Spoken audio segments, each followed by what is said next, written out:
You got it locked on Roadium Radio. The circumstances beyond anyone's control. Dr. Dre is in the motherfucking house. So right about now, and I say, yo Steve, are you with me? ICE, are you with me? Here's a little something about a nigga like me. They never should've let me buy tape from Steve. Ice Cube would like to play dope shit mixed by Dr. Dre.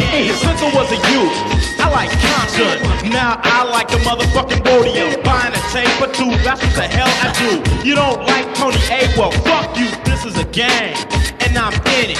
Ice Cube will fuck you up in a minute with a right, left, right, making you sick.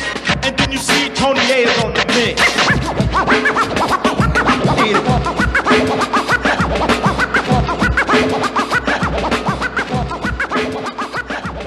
Tony A.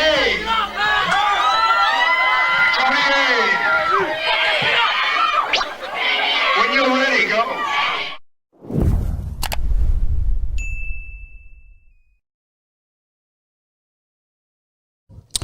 And welcome back, everyone, to Roadium Radio, episode 213. And before I introduce my very special guest, or actually one of my very special guests of the night, because I have two tonight, just a few minor announcements. I want to give a big shout out to my good friend, Salvi Mami. Today's her birthday, so I want to wish you a happy birthday, happy Thanksgiving, and Merry Christmas. Because I don't say you, but you know what? Happy birthday. Enjoy your day. You deserve it. Thank you for being a good friend. Other than that, for those of you that have been hitting me up, commenting, DMing me, and inboxing me, please submit your music to roadiumradio@gmail.com, roadiumradio@gmail.com. One thing I would ask you, please, if I tell you to submit your music, do not send me links to my DM or to my inbox on Facebook. I will not read them. I will not listen to them. Submit your music to roadiumradio@gmail.com. And after you submit it, don't go back to my page and say, okay, I already submitted. Did you listen to it? Somebody will contact you via email, okay? We get about 50 emails a day with people submitting their music. Just give it some time and somebody will contact you. But even if I were to book you today, you probably wouldn't be booked till like January, okay? Because I'm already filled up, so just give me some time.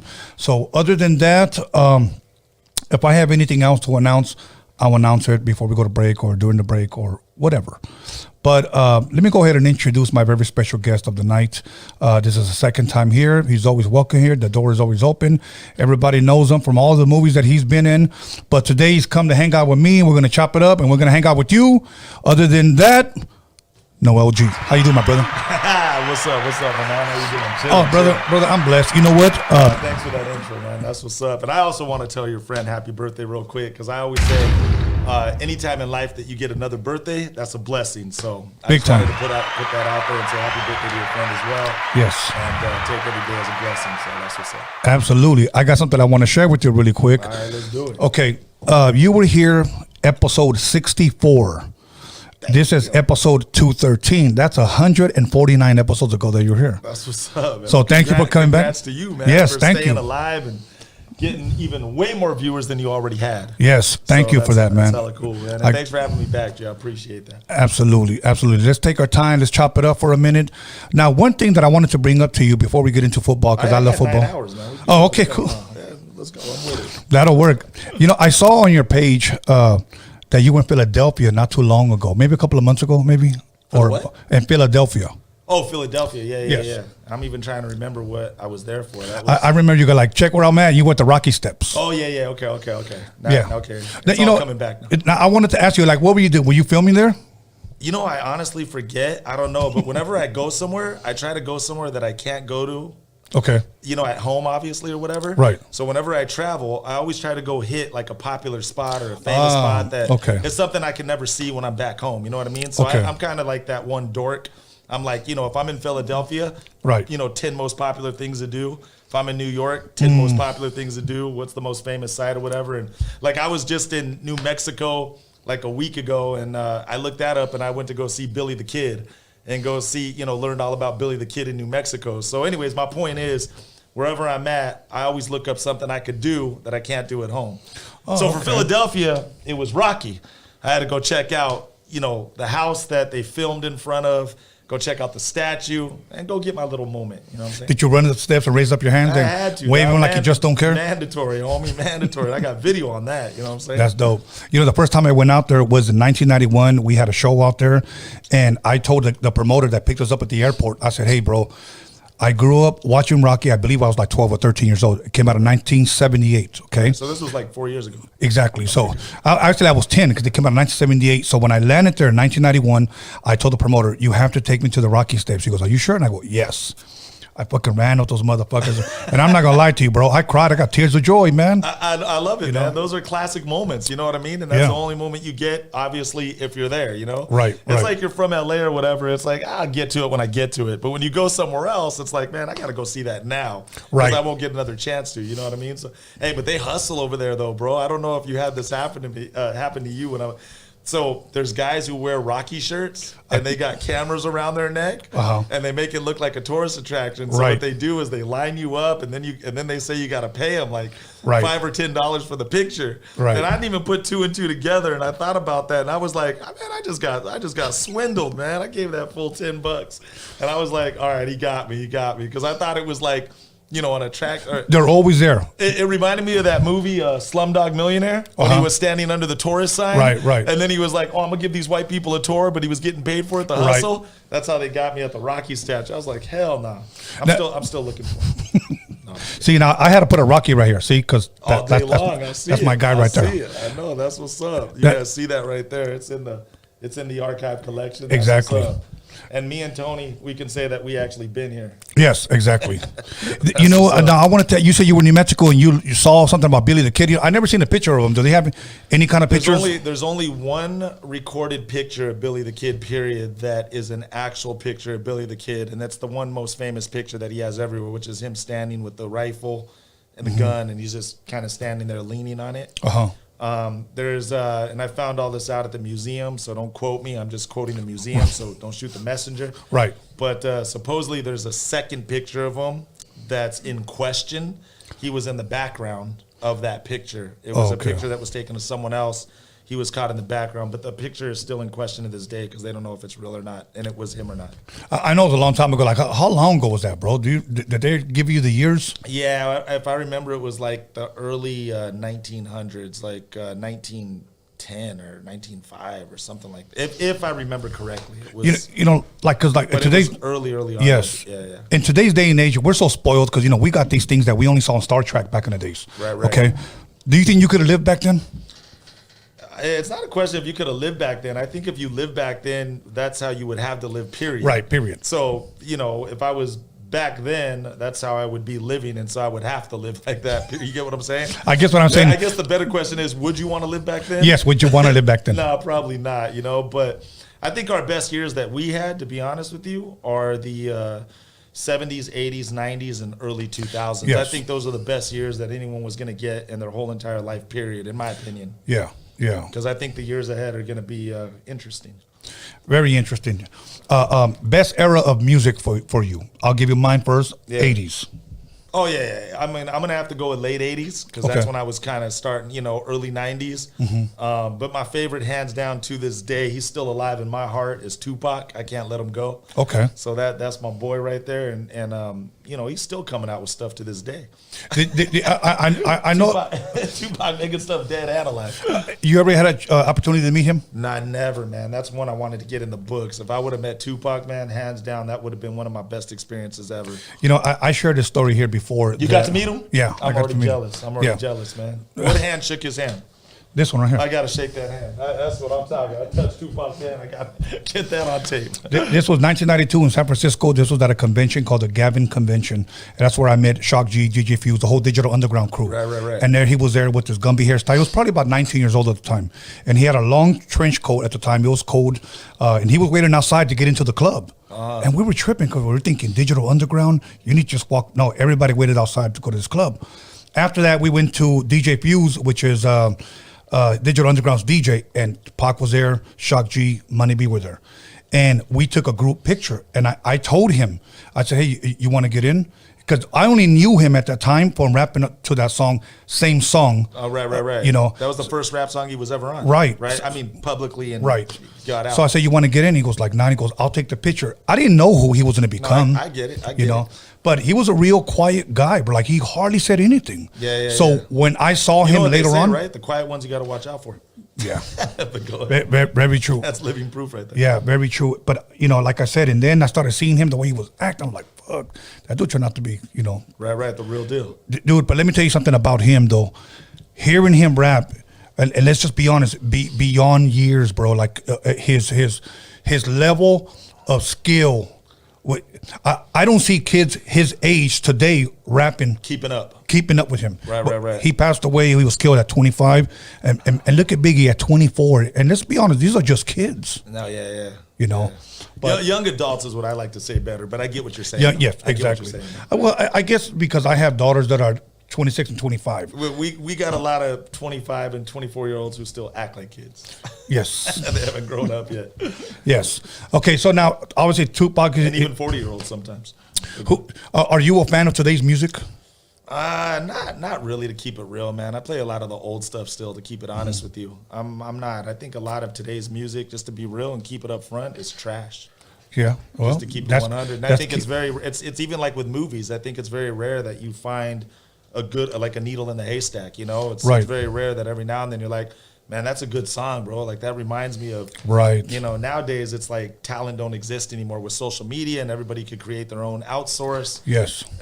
Talent's kind of, out the game now, you know what I mean? It's still in the game, but I'm just saying it's teeter-totter. That's what I'm saying. Right. Now, as far as movies is concerned, you know how they make remake movies, like they'll remake like a Scooby-Doo movie, or they're remaking Starsky and Hutch, or now they're remaking, I guess, The Exorcist. They remade The Omen. There's a lot of remakes in the film industry.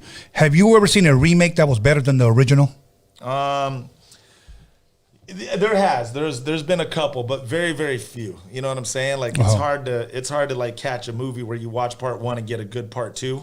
There's very few in the basket. You know what I'm saying? But there's also a lot of remakes that I think they've just been overdone and overplayed out. And it's funny because sometimes we'll keep watching them on the high hopes that it's going to be a good one. Yes. Or it's going to be better, but then we watch it and we knew better that we shouldn't have watched it because it was going to be crap anyways. But the reason why, companies do that is because the distribution companies is because they know it's 100% a mark for them making money. Right. Because it carries the title of. And so, they're gonna put their money where their money is going to be made 100% for sure. Right. And so that's why it's like they're afraid of new ideas out there. But again, that's why, new distribution companies and new outlets have become available because people are like, well, forget that. If you're not going to let us do it, we're going to do it on our own over here. Right. It just sucks that, some of the independent people don't have the money to keep up the exposure that, one of those movies would have the money. You see those movies on 7-Up cans, Sprite bottles, bus stops, all over the airport. When you got that kind of money to advertise that way, because it's all in the advertisement, you know what I'm saying? Of course, people are going to go rush it. Right. So there's a lot of independent movies that were made low budget, but they were, badass films. Right. But they just don't get the exposure that's needed for them, I think that's changing now. It's kind of, it's kind of climbing out the gates here, but I'm just saying it's just crazy, man. This business is all over the place now. Right. Well, okay. Now let me ask you this: have you seen a good movie lately? You know what I wanted to see? I haven't gone to see it yet, but I'm glad I asked first. I wanted to go see The House of Gucci with Al Pacino, Lady Gaga. Okay. But my good friend told me that he went to go see it, but it was very, very slow. It's almost 3 hours. Yeah. So I think I'm gonna wait. It's probably a rental. Right. But let me ask you: have you seen anything good lately? The last good movie I saw, man, to keep it 100, I always recommend it to everyone. If you haven't seen it, is Hacksaw Ridge. That's my movie right there. Hacksaw Ridge. What is that about? It's I watch movies, so that's why I'm tripping. No, it's a good movie. Mel Gibson directed it. It's a true story about a army guy a vet or whatever. I don't know what you call him, army guy, whatever.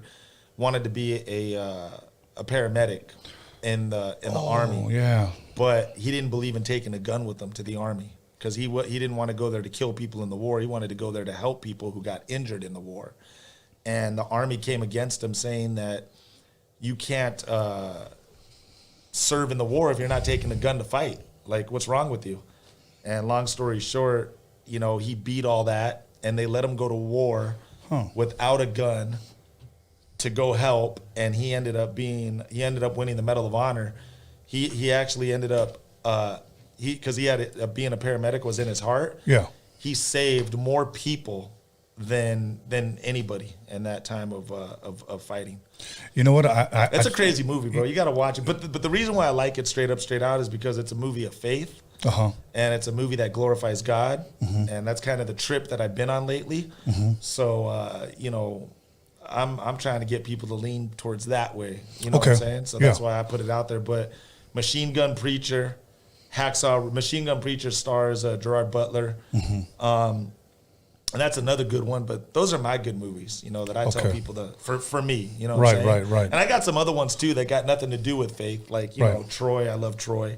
Yeah, that's a dope movie. That's my movie right there. And then another one, hands down, that's really good, man. That's a 3-part series, is Hatfield and McCoy's.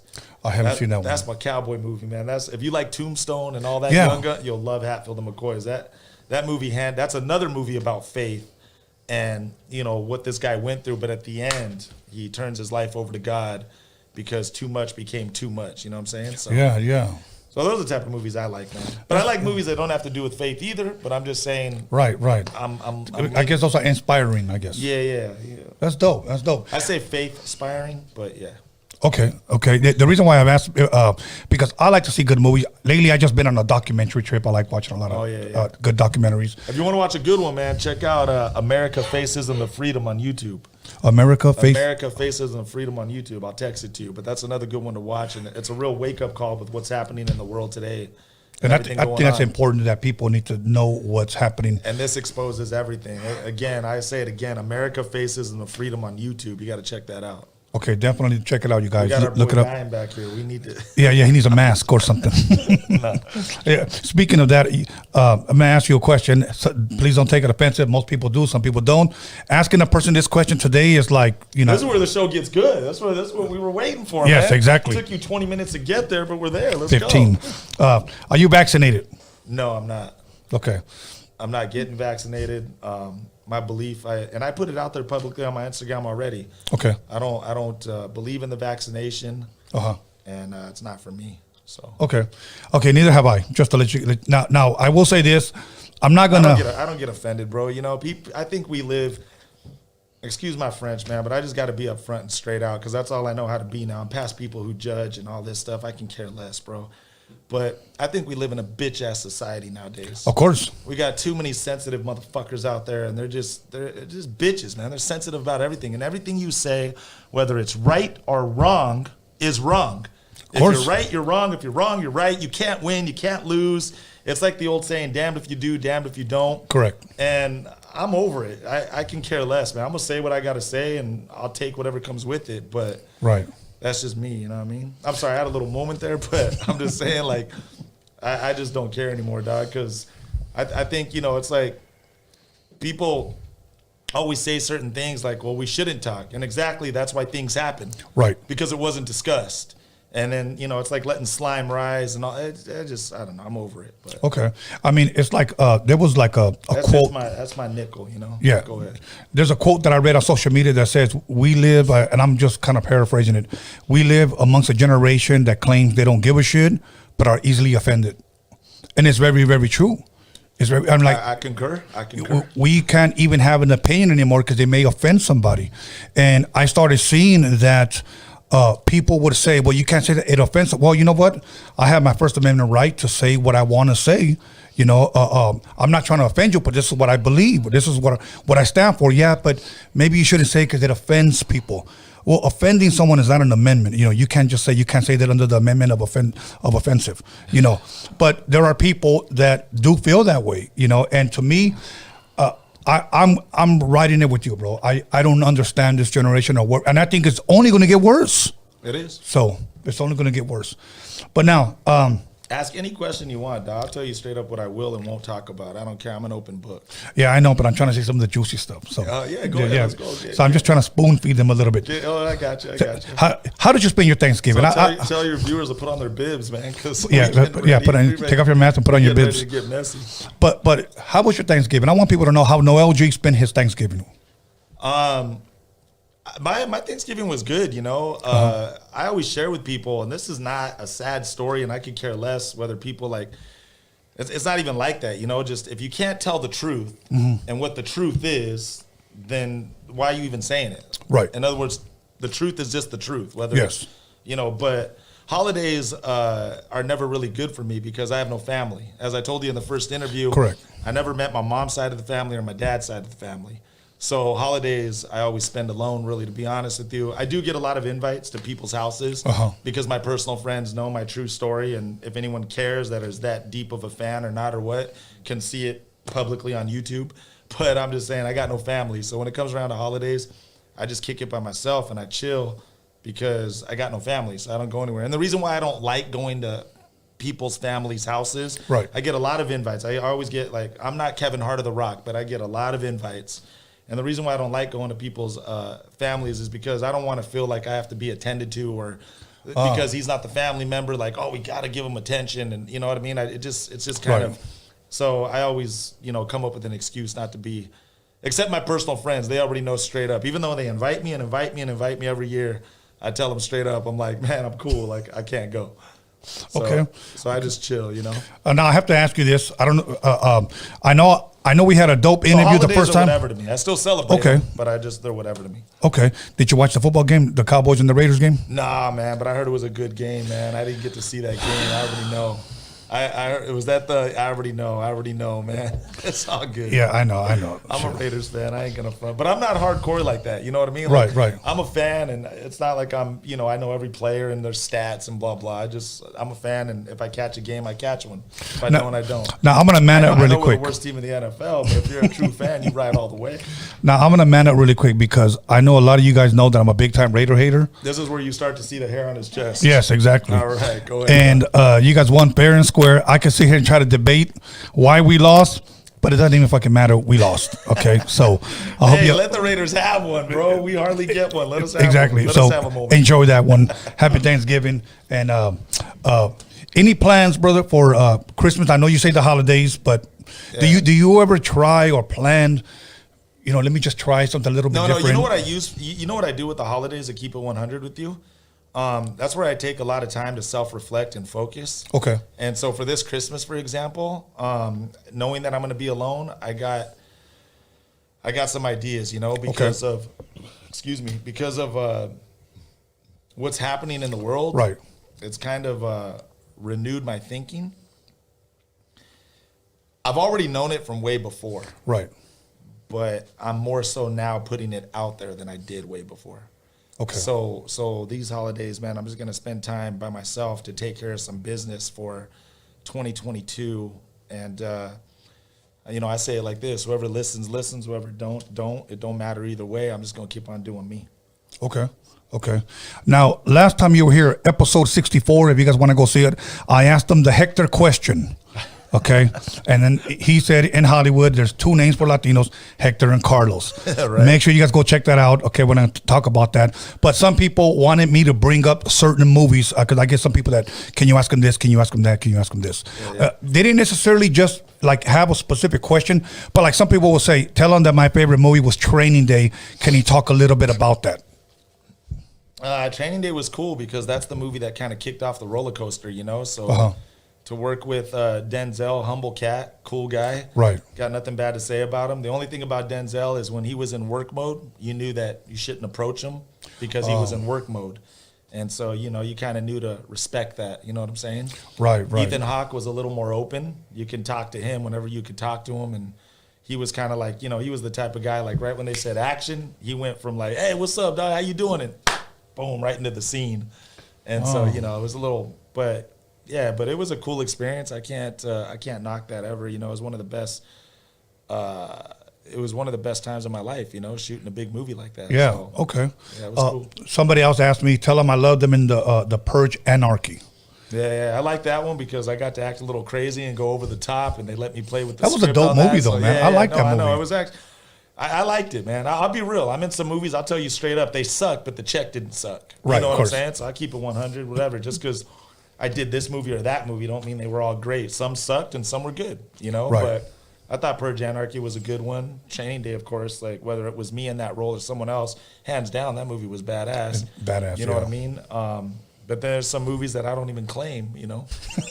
I'm like, nah, it wasn't me. That's my lookalike. It wasn't me. Yeah. Somebody Just said, as long as the check cleared, we could. yes, exactly. As long as they didn't bounce. Right. Somebody said, the Bruce Almighty, ask him about the monkey. We talked about that last time. Yeah, so don't get personal. Don't get personal. Yeah. No, I'm just playing. So let me just share this about the monkey scene on how they did it. So I'll give this as a little refresher. The way they did the monkey scene was they had an open cage with, they had a cage with no door on it. And they made an oversized pair of pants with Velcro, and they made an oversized shirt. They put the Velcro pants over the cage along with the shirt, and the monkey came out on a sound cue. And that's how they did it. And I just made the face, and Hollywood put it together, and there you go. Okay. So that's how they did the monkey scene, yeah. So, And I guess part of that question was, how was it with Jim Carrey? oh, Jim Carrey is funny as hell, man. Cool cat, hands down, hilarious guy. I got a lot of love for Jim Carrey, man. That guy was cool. He's a friendly dude in real life, man. He was cool cat. I got hands down coolest cat in the world. Okay. Yeah, we were laughing, joking with them, hanging out. I was chilling with Jim Carrey. Okay. Now some of these like I didn't see, but somebody sent this to me. The Devil's in the Details. Oh, that's a movie I did actually with Emilio Rivera Okay. and Ray Liotta from Goodfellas. Ray Liotta, I think, is a dope actor. Yeah, we did a movie called Devils in the Details, and me, Emilio, that movie was cool. That movie was made back in the early days, but Yeah. that was a cool little flick to be a part of, you know, with a good cast, and to get one in with Ray, can't be mad at that. Yeah, you can't, definitely. And then Lowriders. Ask him about Lowriders. Next question. I mean, Lowriders was cool, man. Just Lowriders to me was like a reunion to hang out with all the homies. Okay. But you know, I'm just keeping it real. The movie, it wasn't all that to keep it. It wasn't, Okay. you know. I heard it. Believe me, everybody told me the same thing. Yeah, it didn't do it So for me, you know. now this one I didn't see, and to be quite honest with you, somebody sent it to me, but I didn't know you were in it or had a cameo. The Tax Collector. Yeah, the Tax Collector. I still haven't seen it. Do you recommend it? It's all right. Okay, that's what everybody said. Yeah, it when wasn't people all- first saw it, they were like, "You gotta fucking see it. It's fucking amazing." You got to see everything when you see the previews until you see it. You know what I mean? Like, Okay. word of mouth is your best advertisement. I always tell people this. Man. Uh-huh. This is what I tell people straight out. If you want to know real talk if your movie was good, go to a regular theater and watch the movie with a bunch of people you don't know. Yeah. And then you'll get the real if your movie was good or not. Because at a premiere, everybody knows the right thing to say. Everybody knows when to ooh and ah and cry and laugh. And everyone tells her, well, that was a good movie. Because no one has the guts to, you know, say, hey, man, like, Hey man, congratulations. This sucked. or not, you don't have to say it sucked like that, but you could be meaner in a nicer way. You know what I'm saying? Just Okay. you could- Okay, there was practice some- on me. Say there was- I invite you to a movie and it say- sucked. no, What would I'm you tell me? I say, hey man, you know, like, I'm just being honest. I would have done this part like this or that part like that. I wasn't really feeling that. Like, you know what I mean? Right, Like, right. I just put it Okay. to you like that. That'll I'll work. tell you what I liked and didn't like about the film. Okay. And some movies, the best parts are the words at the end, you know? Right. The end. Okay, and then again, this other person, Fast and Furious 7. I don't know what Fast they and want. Furious 7 was hella cool, man. I tripped out. I was like, you got the right number? You sure you want me back in this film? To bring back Hector from part 1 as the Yeah. same character. So Right. to be back in Fast and Furious 7 and to be a part of a movie where, you know, rest in peace, Paul Walker, that being his last movie too, was Right. You know, Paul Walker, love Paul Walker, man. That's our boy. Like, a lot of love for Paul Walker, man. Hands down. He's still Right. alive in our hearts, still alive to this Yeah. day. Like, that guy was humble as heck, bro. He didn't care if you were the one washing the car, driving the car, the director of the film. He treated everybody the same. Right. So I got a lot of love for Paul Walker. So anyways, the point that I'm making is to be a part of that movie for that reason, it was hands down awesome for me. Okay. Okay. But I'm not a Fast and Furious fan, though. And I've already put that out there publicly, too. Really? Yeah, because it got too Jet Li meets Rambo. Yeah, and yeah, it got too out there, you know. And it was funny because, like, when part 5 or 6 came out, I go, watch. I go, they're going to make, part 7, cars underwater, part 8, cars in space. And then they actually went to space in part 9. They did? And it's so whack. And I didn't even see it. That's how bad the movie was. I saw the previews and I didn't even see part 9. I had people sending me this and telling me this, because I get, again, I'm not Kevin Hart of The Rock, but I get a lot of DMs. Right. And people were sending me clips of the movie and this and that. And I was like, that's so whack, dude. But in part 9, they went to space. And I'm like, that's lame, bro. Shit. Like, bring it back to the originality of part 1. You know what I'm saying? They don't care, though. With all the money they're making, I know they can care less what Noel G has to say. Pretty soon, Fast and Furious meet Godzilla. Fast and Furious is the most money-making franchise for Universal. So every distribution company has a movie that has made the most money. Like Harry Potter, for example, is Warner Brothers' biggest money-making movie. Yes. So for Universal, it's Fast and the Furious. They could care less what I say. They're making billions. But I'm just saying, I think their movies are lame. I think they were good at the starting. Right. But when it became, Vin Diesel being a part of the CIA and all this other stuff, that's just stupid, dog. Like, straight up. Fast and Furious meets Jason? Or Halloween. I wouldn't doubt it. Halloween edition. I wouldn't doubt if they do Fast and Furious horror cars, or something. I don't know, bro. Okay, you know what? Let me ask you a question before we go to break, okay? And I did a whole post on Fast and the Furious. If you go down about 50 posts, you can see what I said about Fast and the Furious. I already put that out there publicly because, anyways, it got whacked. So. Oh, all right. Now, you playing? Tony touching some. You digging, homie? You got the shovel today. I'm trying. You ain't trying. You doing? Okay. You digging. You play a lot of you didn't hit a rock yet. Go ahead. You play a lot of roles where you either holding a gun, you're an essay, you're the homie, you're a street gangster, whatever. Okay, people get the idea. Do you ever get, or has this ever happened, somebody sees you on the street and tries to test you or check you, like to see if you're a real one, like in the movies? Yeah, I've only had it happen like 2 times in real life. Really? Keep it 100. Yeah, and both of them were at a club. Really? Where I had people try to test me and come up and whatever. So, and I dealt with it, and we did. It never turned into a fight or nothing, and I didn't back down.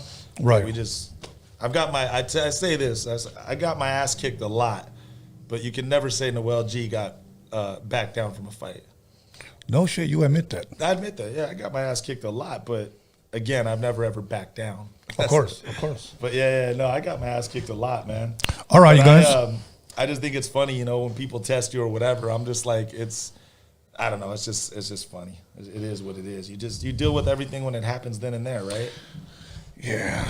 Now, let me ask you this. You know what? I'm going to save that to when we come back. All right, go ahead. Okay, everybody. Once again, that's a good cliffhanger. Yes, exactly.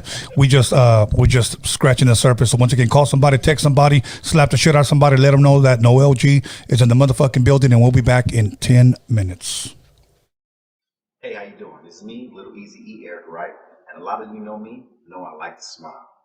And to thank for my beautiful smile, I want to thank Occidental.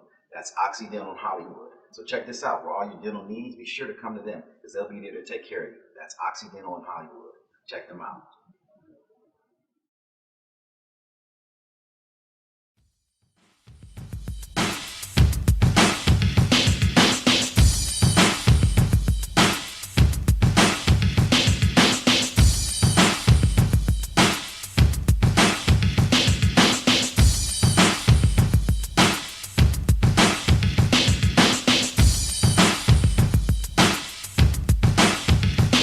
Hey, what it do? It's your boy Cap G. Subscribe to Roadium Radio, hosted by Tony A. the Wizard. Yes, sir. Yo, what's up, y'all? This is King T chilling on Roadium Radio. Tune in, subscribe every Sunday and Wednesday. Fucking with my man Tony A. the Wizard. West up, this Lazy Dub, and you're tuned in to Roadium Radio right here with Tony A. the Wizard on every Sunday and Wednesday, 7 p.m. Make sure you like and subscribe that. Hey, what's up, guys? I'm right here, Local Negro, Tony A, Roadium Radio. Tune in.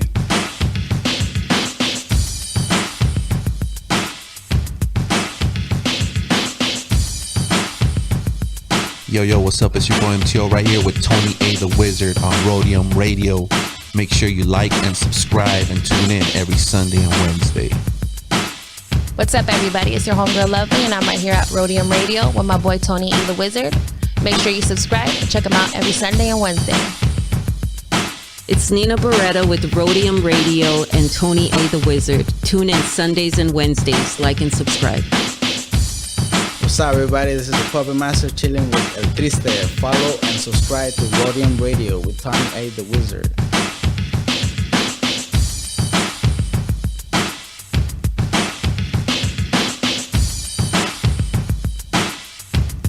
Hey, what's up, everybody? This is Rashidi Harper, director, executive producer from Hip Hop Uncovered, and I'm here at the Roadium Radio with Tony A. the Wizard. Stay tuned. Coming at you live through the harbor area, you got MC Pancho, the #1 Sancho, and you're checking out Roadium Radio with my man Tony A. the Wizard. Check it out. What's up? This is Ronan Gray. You're watching Roadium Radio with Tony A. the Wizard. Make sure to tune in every Wednesday and Sunday. What up, this is Mr. D over at Roadium Radio with my homeboy Tony A. the Wizard. Make sure you subscribe and tune in every Sunday and Wednesday. What's up, y'all? This Uncle Spliff, man, from Spliff D TV. Y'all need to tune in every Sunday and Wednesday to Roadium Radio with my homie, Tony A. the Wizard. Yo, you're tapping in with the Steel City Hustlers. This is Roadium Radio, hosted by Tony A. the Wizard. Motherfucking legend. Make sure you fucking like, subscribe, share, do all that shit. You know what's cracking. Yo, it's your boy Troublesome Man, TM Gang live in full effect here at Roadium Radio with my boy Tony A. the Wizard. You know what it is. Wow. Yo, what's up? This is DJ Ernie G in the place to be. I'm chilling here at Roadium Radio with my homeboy Tony A. the motherfucking Wizard. Vatos locos forever. Yo, what's up, man? It's your boy Young Hype here at Roadium Radio with Tony A. the Wizard. Make sure y'all subscribe and tune in every Sunday and Wednesday.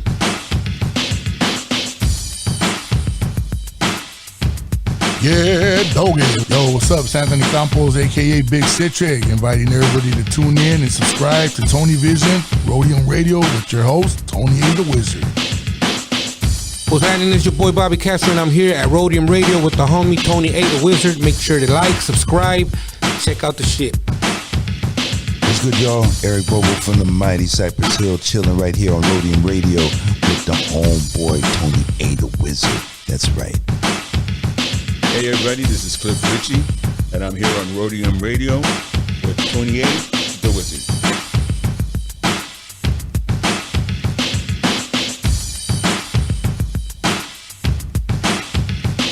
Cracking it, y'all. Me Crazy Boy, Blue Rain Music. You tuned in to Roadium Radio with the homie Tony A. the Wizard. Tune in every Wednesday and Sunday right here. What's up, everybody? This is Dali C, the Trap Queen, and you guys are listening to Roadium Radio with Tony A. the Wizard. Make sure you guys tune in. Yo, what's up? This is DJ Bobby B, and you're live with Tony A. the Wizard on Roadium Radio. 1212 coming to you live from the harbor area. DJ Ralph M rocking beats with my man Tony A. Rocking the SB 1200. Let's go.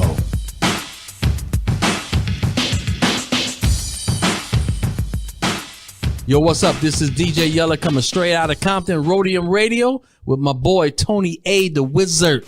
Check him out. Hey, what's up? It's your girl Miss Got this from NYC. Andamos aquí with Tony A. the Wizard at Roadium Radio. You already know how to bring the NYC love. Hey, shout out to all of you guys. Hey, what's cracking? It's that Guilty One. You're tuned in to Roadium Radio with Tony A. the Wizard, live every Sunday and Wednesday at 7 p.m. Like and subscribe. What's going on? It's Hazard. You are tuned in with Tony A. the Wizard on Roadium Radio. Make sure you tune in every Sunday and Wednesday at 7 p.m. Like and subscribe on YouTube.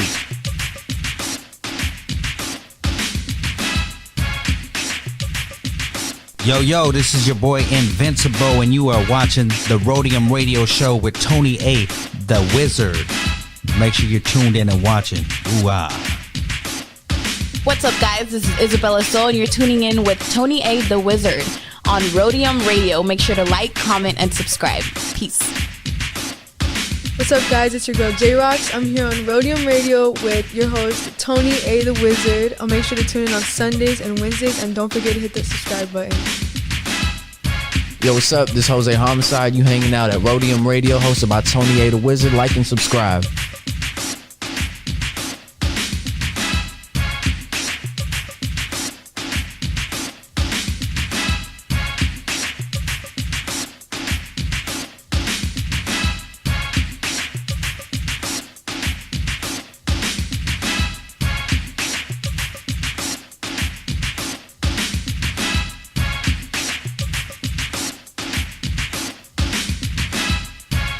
What up? It's your boy King Cash right here at Roadium Radio with the homie Tony A. The Wizard. Make sure you guys subscribe. Yo, what up? It's your boy Trouble P here at Roadium Radio with your boy Tony A. The Wizard. Make sure y'all subscribe and tune in. West Coast. Yo, what it do? This your boy, Big Havoc. One Hood Admiral, South Central Cartel General. And you're tuned in to Roadium Radio with my boy, Tony A. The Wizard. Stay locked in. Hello everybody, this is Rocky Padilla, and you're listening to Roadium Radio with Tony A. The Wizard.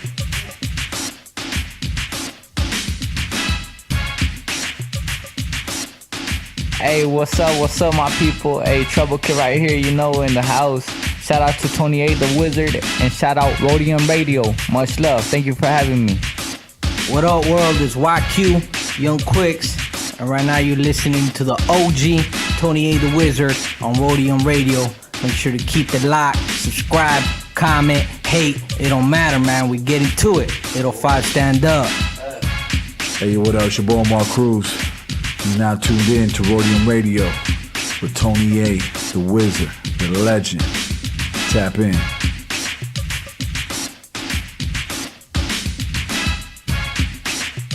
What's happening, everybody? It's your boy Queenie. You're tuned into Roadium Radio. Check my man Tony A. The Wizard every Wednesday and Sunday.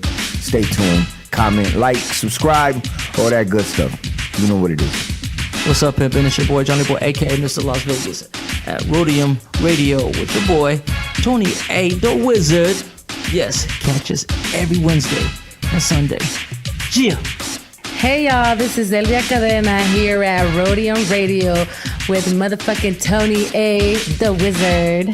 Make sure you guys subscribe, like, and share.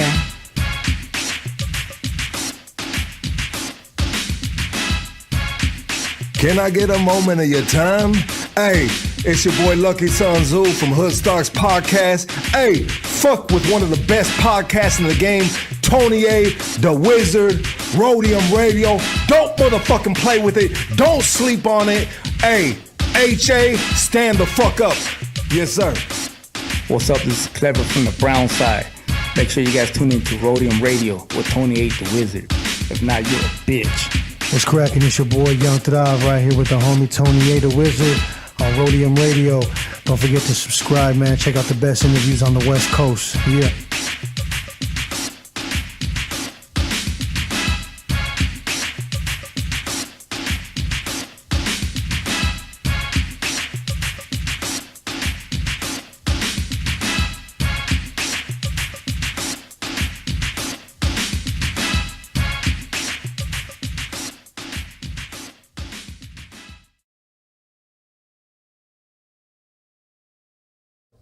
Welcome back, everyone, to Roadium Radio, episode 213. And we're just going to go ahead and jump right back into it with Noel G. How you doing, my bro? I'm good, man. That was a cool little 10-minute break. Yes, sir. Yes, sir. You know, there was a lot of people on the live chat asking something about Harsh Times, the movie you were in. Right. That was with Christian Bell. Christian Bell. Yeah, Freddie Rodriguez. What did you think about that movie? That one I liked. That one I actually thought was a good film, to keep it 100, you know? Yeah. Christian Bell plays a Army veteran. Am I saying this right? Army veteran, trooper? What's Army veteran works for me. I'm like, what's the better word to use for Army people? But yeah, he comes back from the war and how it jacked up his head, and so he couldn't really, he couldn't really function in society. Right. So he became kind of like a cop who didn't make it, and he was about to be a cop, but he didn't pass the police academy and all that.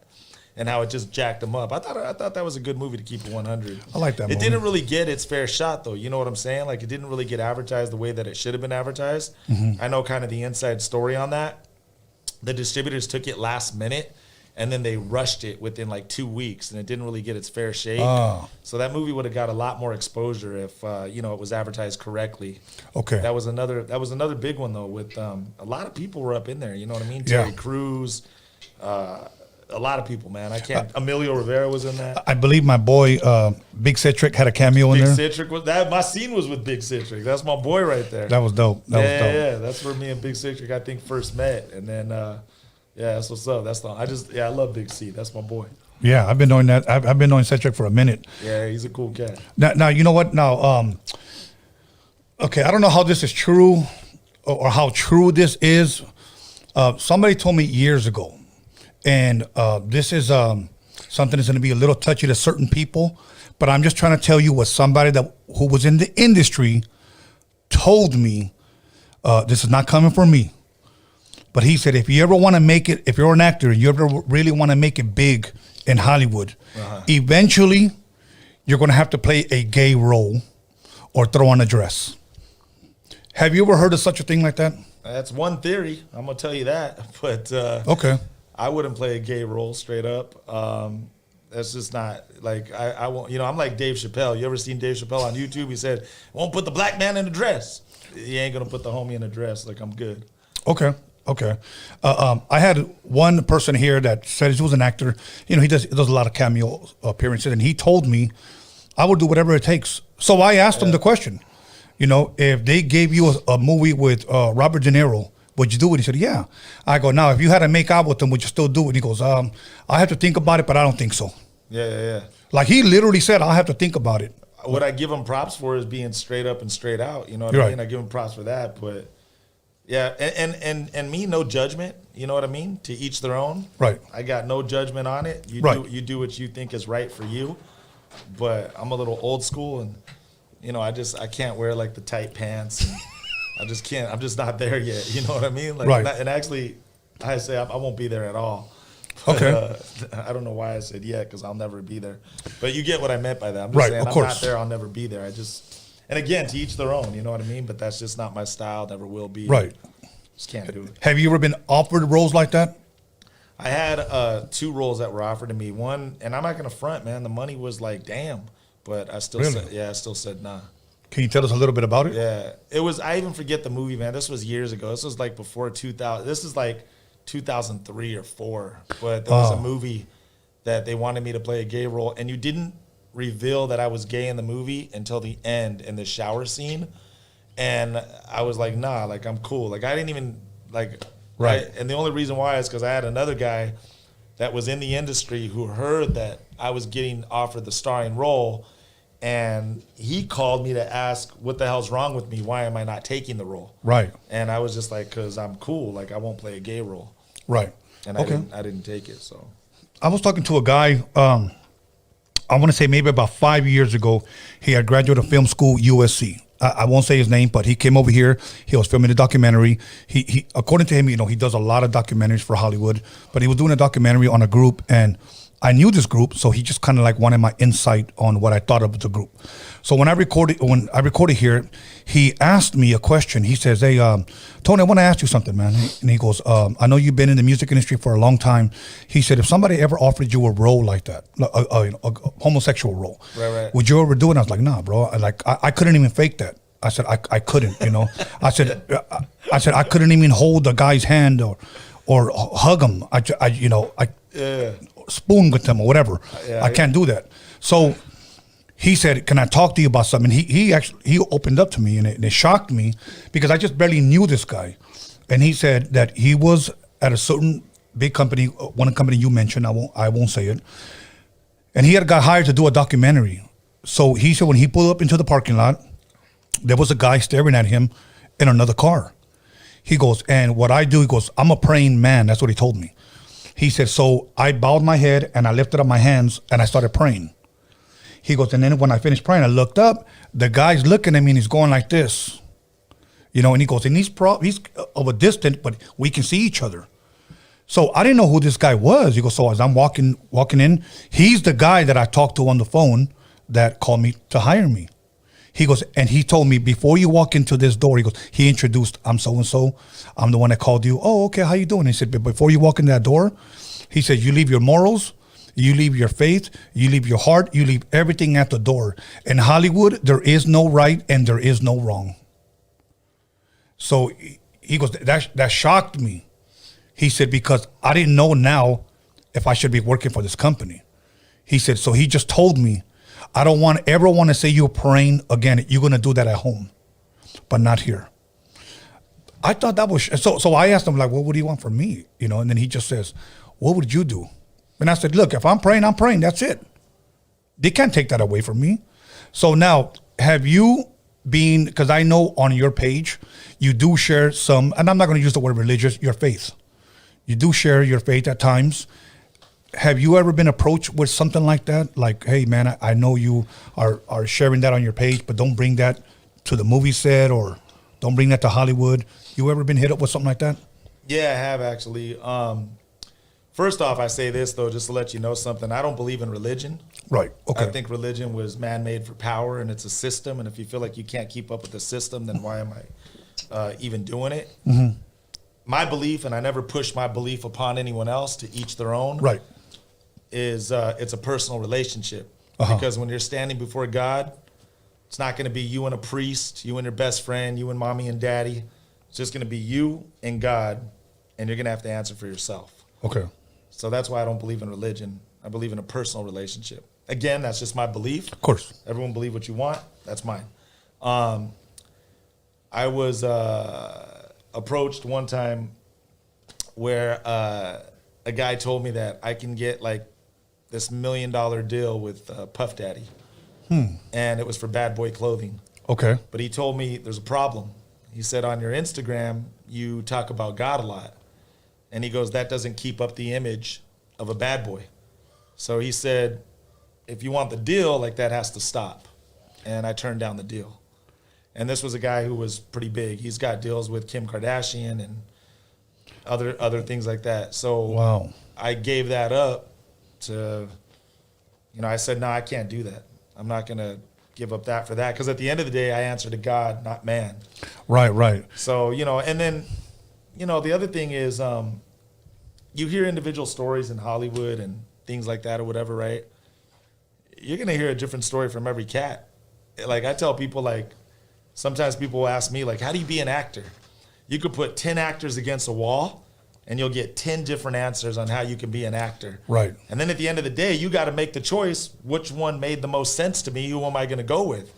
It's like, if you got an illness or you're going to go buy a car, I want to talk to 3 or 4 different dealerships before I decide what car I'm going to buy from. Of course. And then whatever one I felt best with is the one that I'm going to go buy from. Right.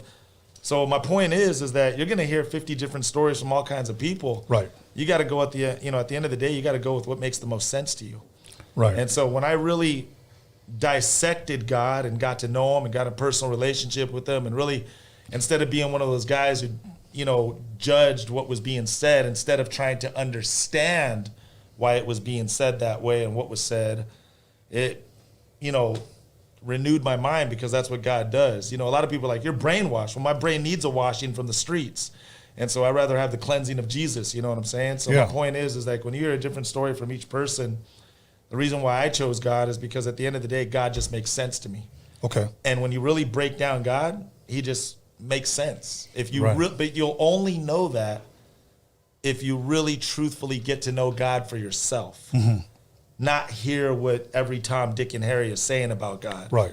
And until you get to know God for yourself, you don't know anything really except what you were told. Right. And so, I always, the best way I always say it, is like, it's kind of funny because we were just talking about this earlier. You always got to listen to the voice of one, which is his voice, not the voice of every Tom, Dick, and Harry out there. You get what I'm saying? Right. So my point is, to answer your question, I always do a setup before I answer a question, because I want you to understand why I'm answering the question the way that I'm answering it. Yes. If you met this guy who said, I prayed and then leave this at the doorstep and whatever, that was one situation of a million situations. Right. You get what I'm saying? So that was his situation. So at the end of the day, he had to make the choice for himself in that situation and decide for himself whether it was a regret or not. And we're all going to be faced with situations like that. And in the time of that choice, you're going to decide what's most important to you. God or the world/career. Yeah. And at the end of the day, for me, man, it's God, because I can care less now. Like that's where I'm at, dude. I can care less what people think or say about me anymore, because at the end of the day, I say this straight up, straight out. My daughter is family-wise, blood-wise. I love my daughter. Yes. I'd do anything for her. But not even my own daughter is worth going to hell for. There's not one person on this earth that's worth going to hell for. You have to tell your kid and your friends what's best. You love them. I care for you. I'm telling you what's right. But at the end of the day, you go make your own choice. Because only you and yourself, by the choice you make, can get yourself into heaven. Not someone else who makes a choice for you. Right. Okay. That's how I say it, man. So. Okay. Now let's going back to that deal. So you turned it down because they pretty much were telling you without telling you, you need to take that down to maintain. They pretty much told me that if I'm going to get this $1 million deal with Bad Boy Clothing and Puff Daddy, I got to be a bad boy. So stop talking about God and represent what's not of God. Okay. Now and pretty much, I'll make you $1 million overnight. And I said, okay. No. Now so I've been approached. Okay. When you post up stuff proclaiming your faith, because I see it and I find it encouraging. Okay. Do you get people that? Oh, you get haters all the time. That's my question. I could care less, dude. That's what I'm trying to tell you. The Bible says that you'll be persecuted in Jesus' name. It also says that they hate Jesus before they hate you. So I'm not worried about it, bro. Like at the end of the day, you gotta make your own decision. You know what I'm saying? Now, do you get that a lot? Yeah, I get. But you know what I get more? I get more lovers than haters. Right. So that's why I could care less. That's awesome. Now, why did that? And I'm not there for the people who hate me. I'm there for the people who love me, anyways. Right. You're always gonna get hated. No matter what you do, you're gonna get hated on. And with success comes hate. Yes. It just is what it is. Yes. Now, I guess that's what I was going to say, too. You know that song, More Money, More Problems? Yeah. I guess you can say that that's true. I like Steve Harvey, man. He said, in this comedy show, he said that. He's like, all you guys think you're going to get millions of dollars and you're going to have no more problems. He's like, go get millions of dollars and watch how many more problems you have. And that's why my message, I tell people, let me just tell you this, right? How many millionaires do you see out there that got everything a man could want? They got the bling, they got cars, they got the mansion, and their lives are destroyed because of drugs, pornography. I'm too fat, I'm too skinny, cheating, this, that, or the other, and their lives are destroyed. You see them on the front covers of magazines. Right. Millionaires that got everything, and their life is destroyed, and they hate themselves because they don't know their purpose in their life. And when you get to know God and Jesus, for real, you'll be put on a different path because that's what God does. He renews your mind. He renews your heart. He renews the way that you think. And I'll be real with you. Let me give you a perfect example. Before God, I wanted a mansion like Hugh Hefner and a bunch of girls to have sex with. That was my journey. That's what I wanted straight up. I wanted to be rich, and I wanted 1,000 girls around me because I'm a male slut. But then as I got to know God, that changed. Now I want to be married to one woman and one woman only, serve God, and tell people about Jesus Christ. And that's how it changed. And that's good. Now, I guess like for me... And I'll take the heat that comes with it. Well, it's coming. I know. It's coming. It's already came, but I don't care. But see, and that's the thing. Look, I can appreciate somebody being honest and being bold for what they believe, and it's not offensive to me. If anything, it's encouraging. What I don't understand is how somebody can sit here and listen to you and say, "Oh my God, that guy, he got religious, or he got somebody brainwashed him into religion or whatever." But see, what happens is that's the point that I'm making, man. When people don't know God, right, it's easy to say that. Of course. But if you really got to know God personally, you would find out that it's not religion at all, because I don't believe in religion at all. Now, and I gave the reason why. Right. But now that you're, again, sharing your faith and now on more on social media as well, has that held you back, or has that held Rose back from Hollywood, like from calling you? Saying, you know what, I would call that guy, but that guy is a little too churchy for me. Yeah, in some role, but I'm not churchy though. I'm not like that. Like you understand on the social question. media, that's why I mix it up, because I learned that if you talk about Jesus too much, you could talk someone in Jesus and out of Jesus in the same day, and you got to let your lifestyle prove Jesus. If you're really, really, really serving God, the proof is in your lifestyle. It's not in the gift of gab. Okay. You know what I'm saying? So, but yeah, I've lost some roles, but I don't care anymore, dude, because again, that's part of, the vaccination and all these things that are happening. It's all in the Bible. And the Bible, you know, and if you believe one thing in the Bible, you just got to believe the whole book is real. You get what I'm saying? Right. So you can't pick and choose what you're going to like and not like, you know? And so my point is that everything that's happening today, straight up, is in the Bible. Okay. And that's why, you know, I'm not going to take the vaccination. And I've already made the decision that I'll go homeless, bro, before I have to take a vaccine or something like that to keep on working or whatever. Right, You know what I'm saying? Like, and this is what people say, which is funny to me, respectfully, just being straight up, is they always say, well, I don't have a choice because I don't take the vaccine. I don't got a job. Never be mistaken. You always have a choice. You never not have a choice. It's just whatever choice you make comes with a consequence. Right. You never not have a choice. I just want to make that clear. You always have a choice, but whatever choice you make, it's going to come with a penalty. Okay. Say that 3 days from now, you decide to go to the liquor store, you're walking out, you run into this teenager, okay? And let's just say he says, oh, shoot, Noel G, Fast and Furious, and names all your movies. I'm a big fan. I saw your interview on Roadium Radio. I'm going to say I was never on that show, bro. You're tripping, dog. No, I'm just kidding. And I saw you talking about God. You didn't see nothing, homie. No, I'm kidding. Go ahead. And he says, I saw you talking about God. He says, I'm just a little confused. Just a hypothetical scenario, okay? Right. I'm just a little confused. Like, you said the Bible. He says, why not, you know, the Quran? Why not the Book of Mormon? Why not being a Jehovah's Witness? Why, I guess, the Bible?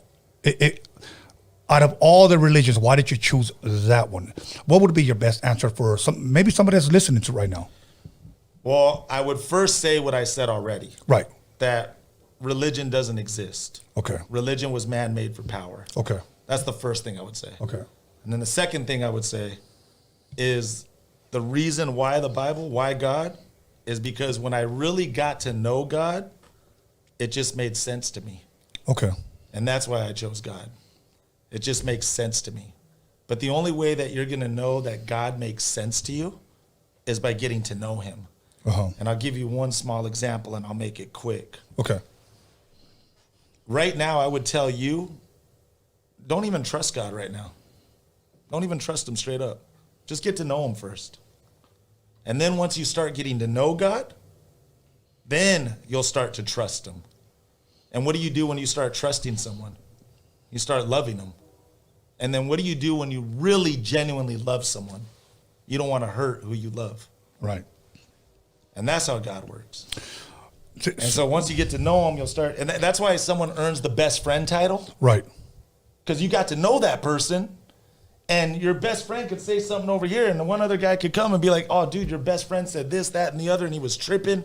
And you're like, that's not true. Because I know my best friend, and he wouldn't do that. Right. So I know you're lying, and you know what I'm saying? And, and that's how it is with God. Okay.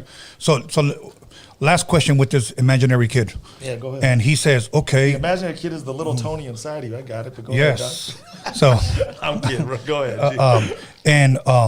He says, look, let me tell you this one last thing, and you can ask that question. I'm going to give you this one last thing. Switch angles. When I first got saved, I never forget, man, I came to one of my best friends, and I told him, like, dude, I just got saved. Like, I turned my life over to God. Like, you got to get God, dog. And I thought it was, and I never forget a question he asked me. This is when I first got saved. He told me straight up, he's like, dog, hold up. He's like, he was tripping already because I'm coming with something new right out of left field. And he's like, who do I believe, man? He's like, do I believe the guy in the suit or the homeless guy?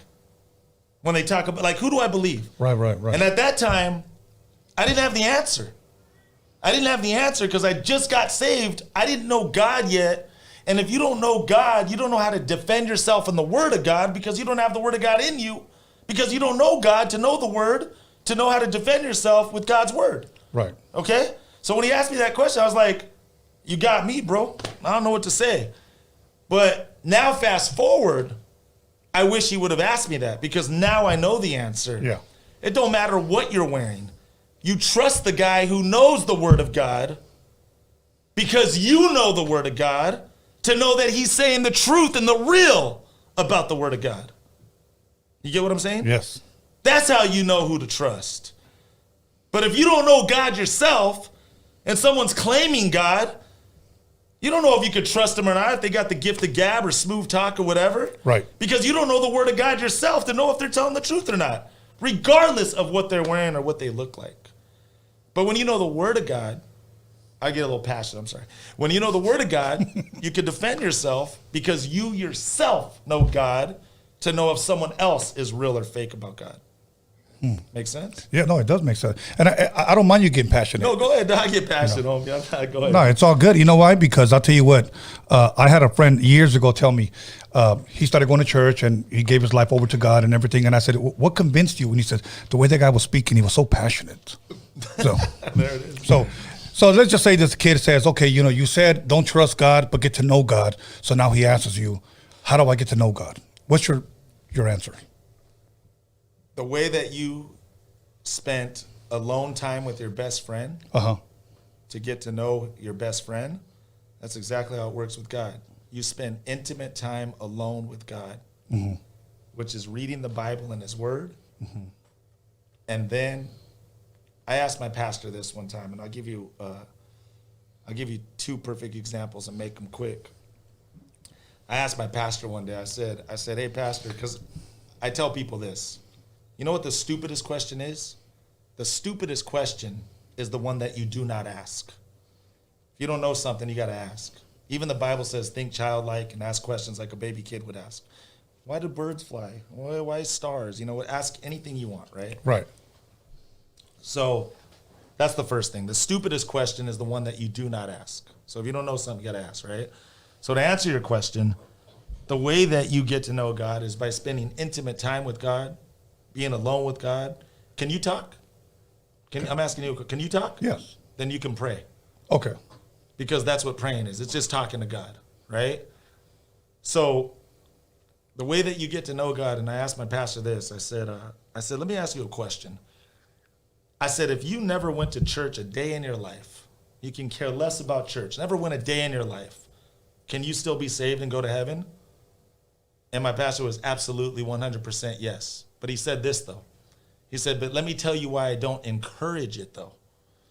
Because when you go to church, you hear the word of God, you're hanging around other believers, people who believe the same way as you, to strengthen you, where you can ask questions, you can walk, you can hear messages, because the Bible says that faith comes by hearing the word.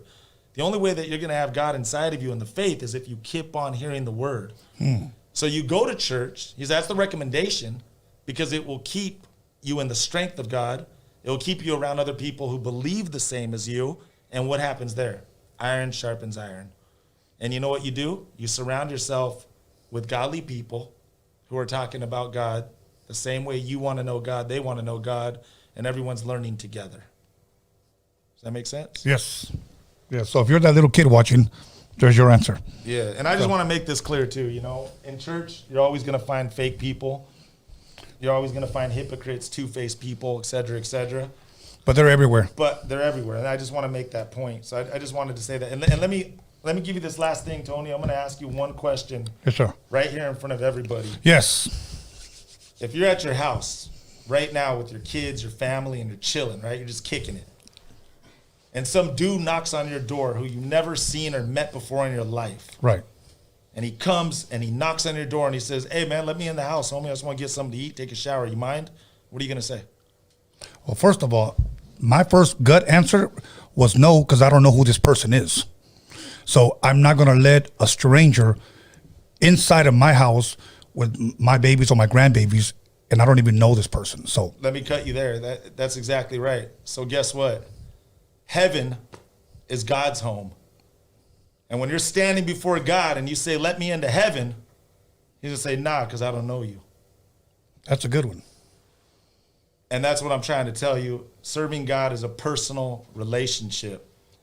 So if you don't get to know God down here, and then you want to go into his home, which is heaven, I don't know who you are.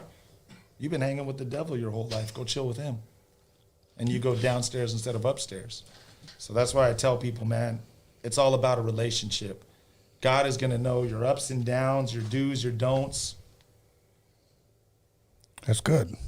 That's good, man. But you know how you learn that stuff? You know how I learned it? And you How's can that? learn it? Going to church. Awesome. Hearing the word of God. Hearing other people talk about God. Surrounding yourself with God's word, with God's love. And that's how God works, bro. Awesome. I bet you right now you probably freaked a lot of people out.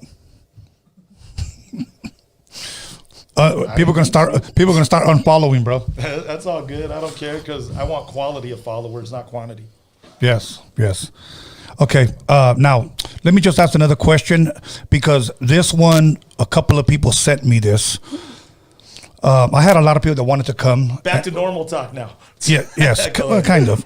I had a lot of people wanted to come, and I told them no because they wanted to say, "I'm trying to be an actor," and I'm sure you get this all the time. Yeah. You got any tips? You got any help? How do I go about it? You know, and I know the reason why they wanted to come was because they wanted to meet you and they were, hey man, how can I become an actor? Right. You know, but I know your story because you shared it here before and how you pretty much went at the time, your girlfriend, you just tried out and you got a Taco Bell commercial and it just pretty much just happened. Right. So what would be your best advice to somebody that wants to make it and is asking, do you got any tips, anything that I can use to benefit myself while I'm trying to be an actor? Well, it's funny because, again, I'm not Kevin Hart of The Rock, but I get a lot of DMs of people asking me, how do I be an actor? And, you know, I do classes. Okay. And I teach people how to become an actor. So if they are interested, you guys can reach me at my Instagram, Actor Noel G. Actor Noel G. Hit me up on my Instagram, and I teach people how to become actors. But I'm going to give you a little bit of a freebie because we're on the Roadium show, so your listeners are going to get Roadium Radio exclusive right here. But, you know, it's kind of funny because before I used to help people for free. And, you know, I just went out there and I didn't care who was who. And I used to help people for free because that's just the right thing to do. But I'm going to keep it 100. I got jaded because I had a lot of backstabbers, two-faced people. I had people that I put my blood, sweat, and tears into. And then like a year of doing it or 2 years of doing it, they would quit on me and be like, I'm going to go get a job over here. And I'm like, what? I'm like, hold up, G. Like, we just put, like, blood, sweat, and tears into you trying to be an actor, and you're just going to quit on me now? Like, what? Like, what's up? Right. So now I charge to teach people how to be an actor because I don't care if you quit now or not. I got paid for my time. So, you know, you get jaded sometimes in certain ways where, you know, anyways, that's why I charge for acting classes now because, you know, I don't care if you quit. I got paid for my time. So anyways, so I made my point there. So the point that I'm saying is it taught me a lesson in life. You got to know who you're helping and why.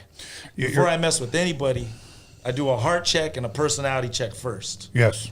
But you want to say something? Because I didn't want to cut you off. No, I'll say it after. Go ahead. Oh, so I'll keep this just short. So what I tell people, and here's like a trick question, right?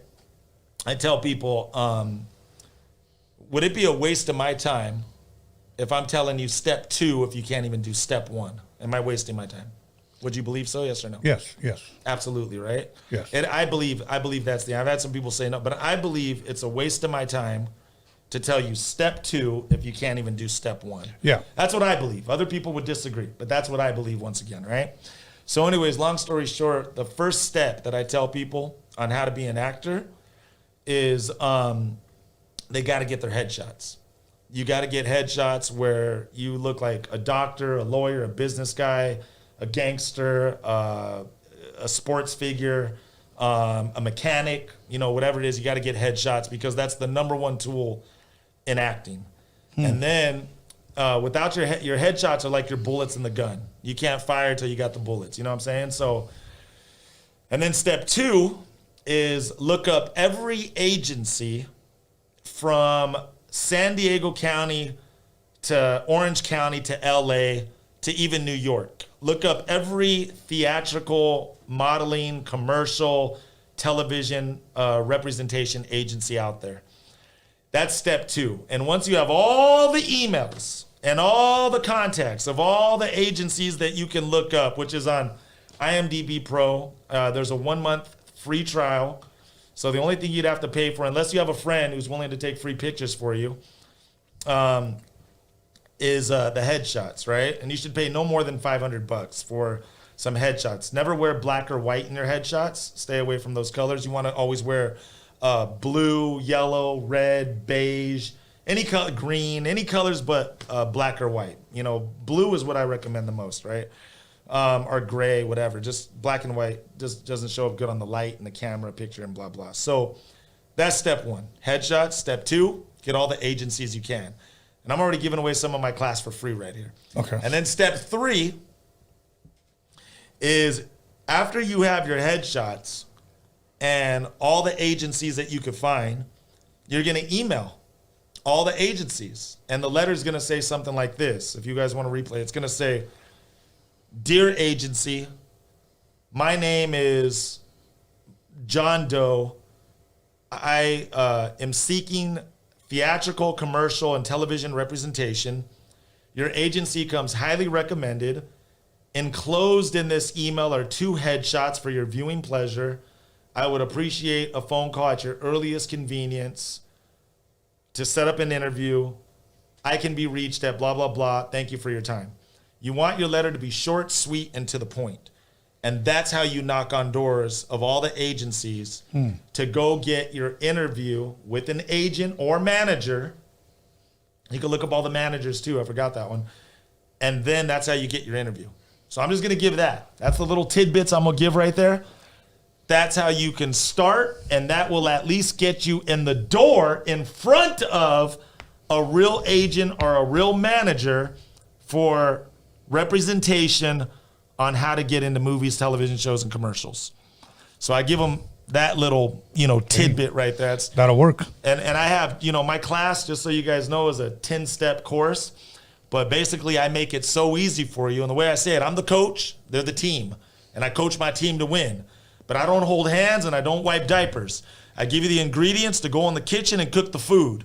So I'm going to give you the ingredients, and if you listen to the coach and you go do it the way I said it, you will be on TV and you'll start working. I just gave you the first 3 steps for free. My class is a 10-step course, and you pay for the rest if you want the rest. But because I'm on Tony's show, I gave you some free stickers and some free shirts. There you go. Let's give him a hand applause. So that's what's up, man. Hell yeah. Okay.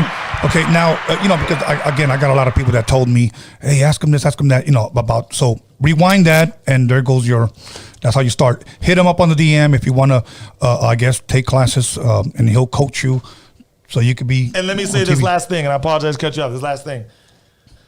I have a technique. I'm going to give this last thing. I'm giving you one more freebie, and I have a technique. One more bone, and this is it. I call this technique the bothering without bothering technique. You don't want to be that guy who sends 15 emails in 1 month.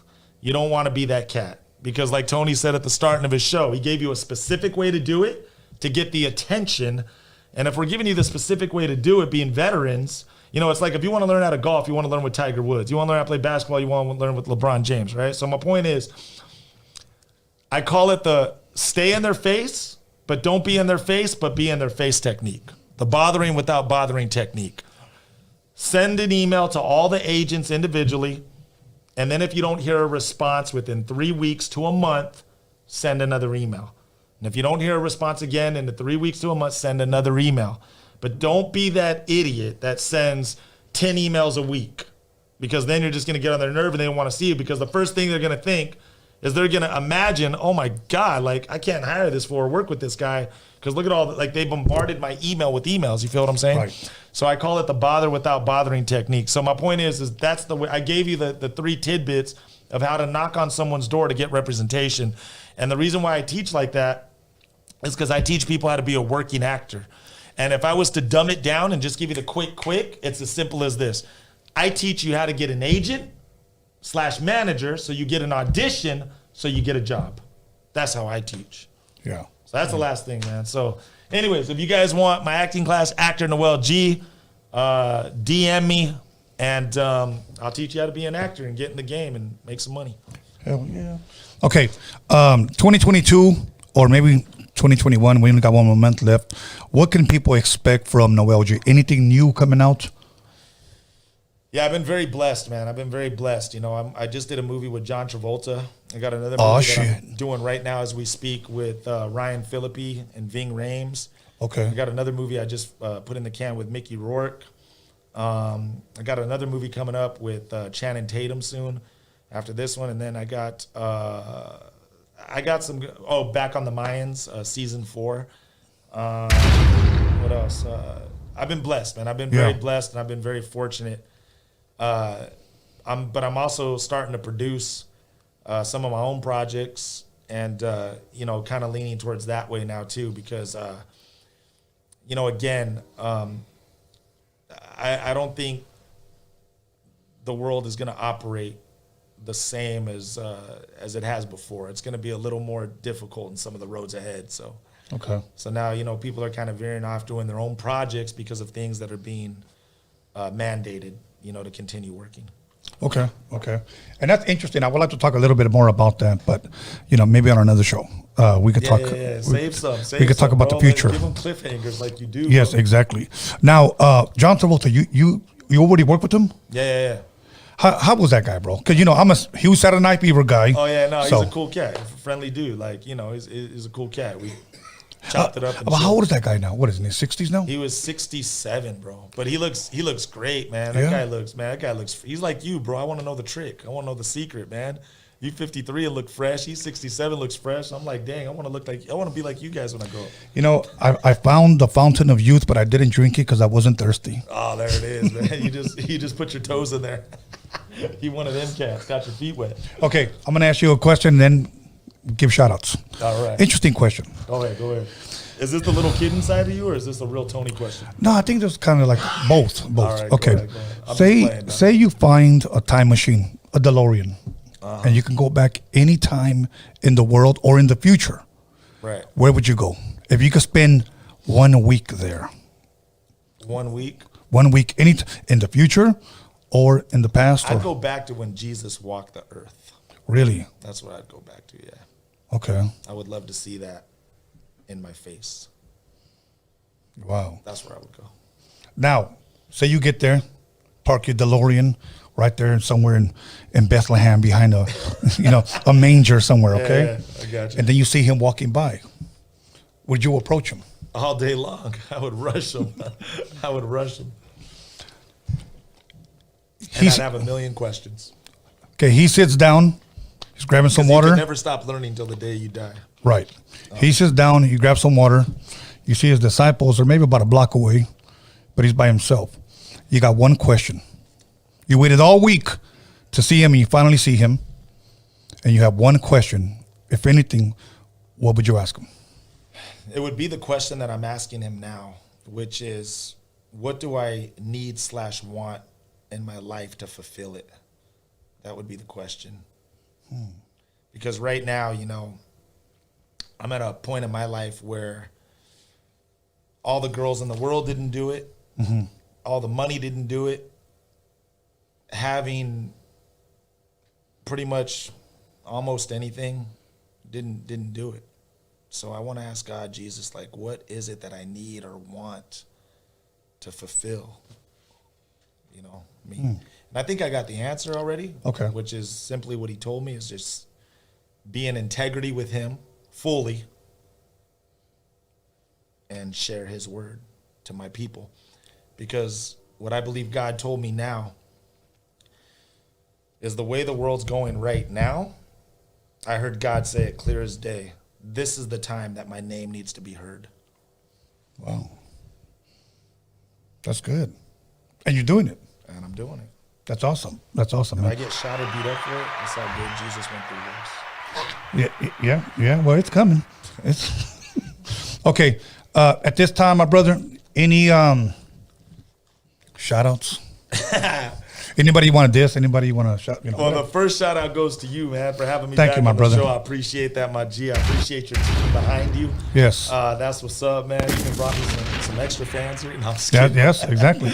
But no, a lot of love, man. I always give shout outs to everybody in the world, first and foremost, man. I'm always wishing everybody the best and greatness. I always want to see people succeed past what they were meant to even think that they were supposed to succeed at. Right. I want them to see go farther than they even thought they were supposed to go farther than. And just a lot of love to people, man. Like, I always give love to everybody out there in the world. And That's pretty much it, man. My daughter, I guess. And I just want to say the last one who's the most important, my hero in my life is Jesus Christ. And without God, I felt like God has taken me on one hell of a journey. And I'm still on that journey. The journey's not over yet. So I'm kind of excited to see what the end's going to be. But long story short, man, I don't know. I really don't have shout-outs like, okay. I got a shout-out that I got to do that's mandatory. Yes. You guys got to get this clothing right here, Bowdown Clothing. That's what's up. The one I say you should bow down to, though, is Jesus Christ. But Bowdown Clothing in the house, man. They sponsored today's show. Hooked me up with a lot of gear. I've been knowing my boy Jesse and George for years. Good brothers, man. Good-hearted people. Legit, straightforward. Don't cut any corners. And Bowdown Clothing in the house, Westside Original. You guys can check out their clothing line on bowdownclothing.com. He's going to be the next guest on the show. He got some heat, some fire coming for you.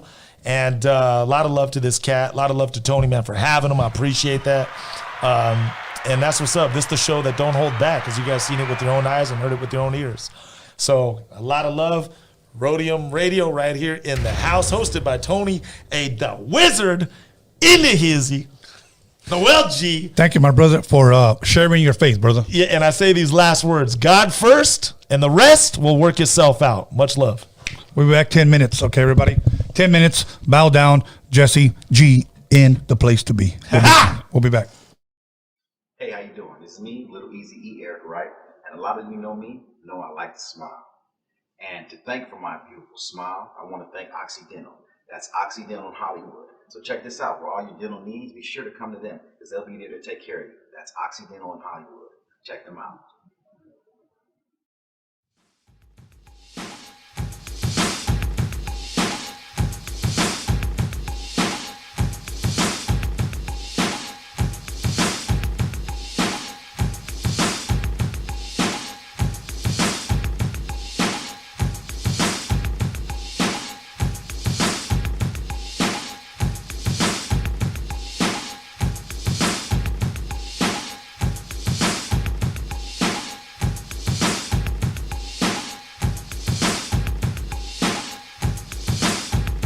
What's up with it, dog? It's West Coast Gilly on Roadium Radio with the legend Tony A. The Wizard on Tony Vision. You know what it is, West Coast to the fullest. Believe that. What's up, everybody? This is Stefan Orior listening to Roadium Radio with Tony A. The Wizard.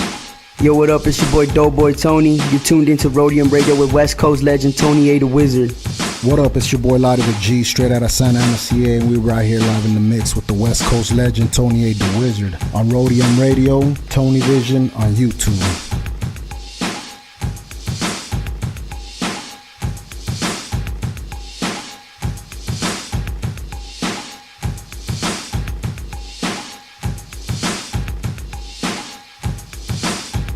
Yo, what's up, world? This is Code 187, above the law in the building. And you're tuned in to Roadium Radio with my man Tony A. The Wizard. Blah! What's up? This is Darren Vegas. You're on Roadium Radio with Tony A. The Wizard.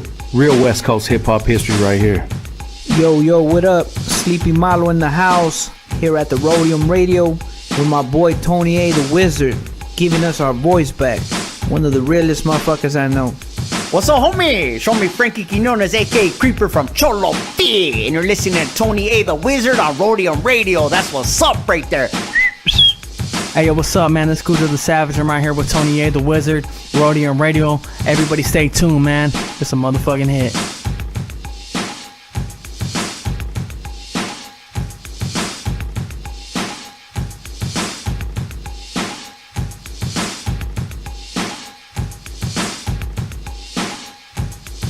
Yo, shout out to Roadium Radio, Tony A. The Wizard, your boy Pablo Nunez right here in the studio. Be about it, people. ¿Qué onda, muchacho? Ahí viene este miro. Kimo the Blaxican, el negrito de los angelitos, and you're checking out that Roadium Radio with Tony A. The Wizard. ¿Qué hubo, Raza? This is Wicked from the Brown Side here on Roadium Radio with Tony A. The Wizard. You know. What up? It's your homeboy Infinite TGM, chilling with Tony A. The Wizard on Roadium Radio. Make sure you guys go check that out.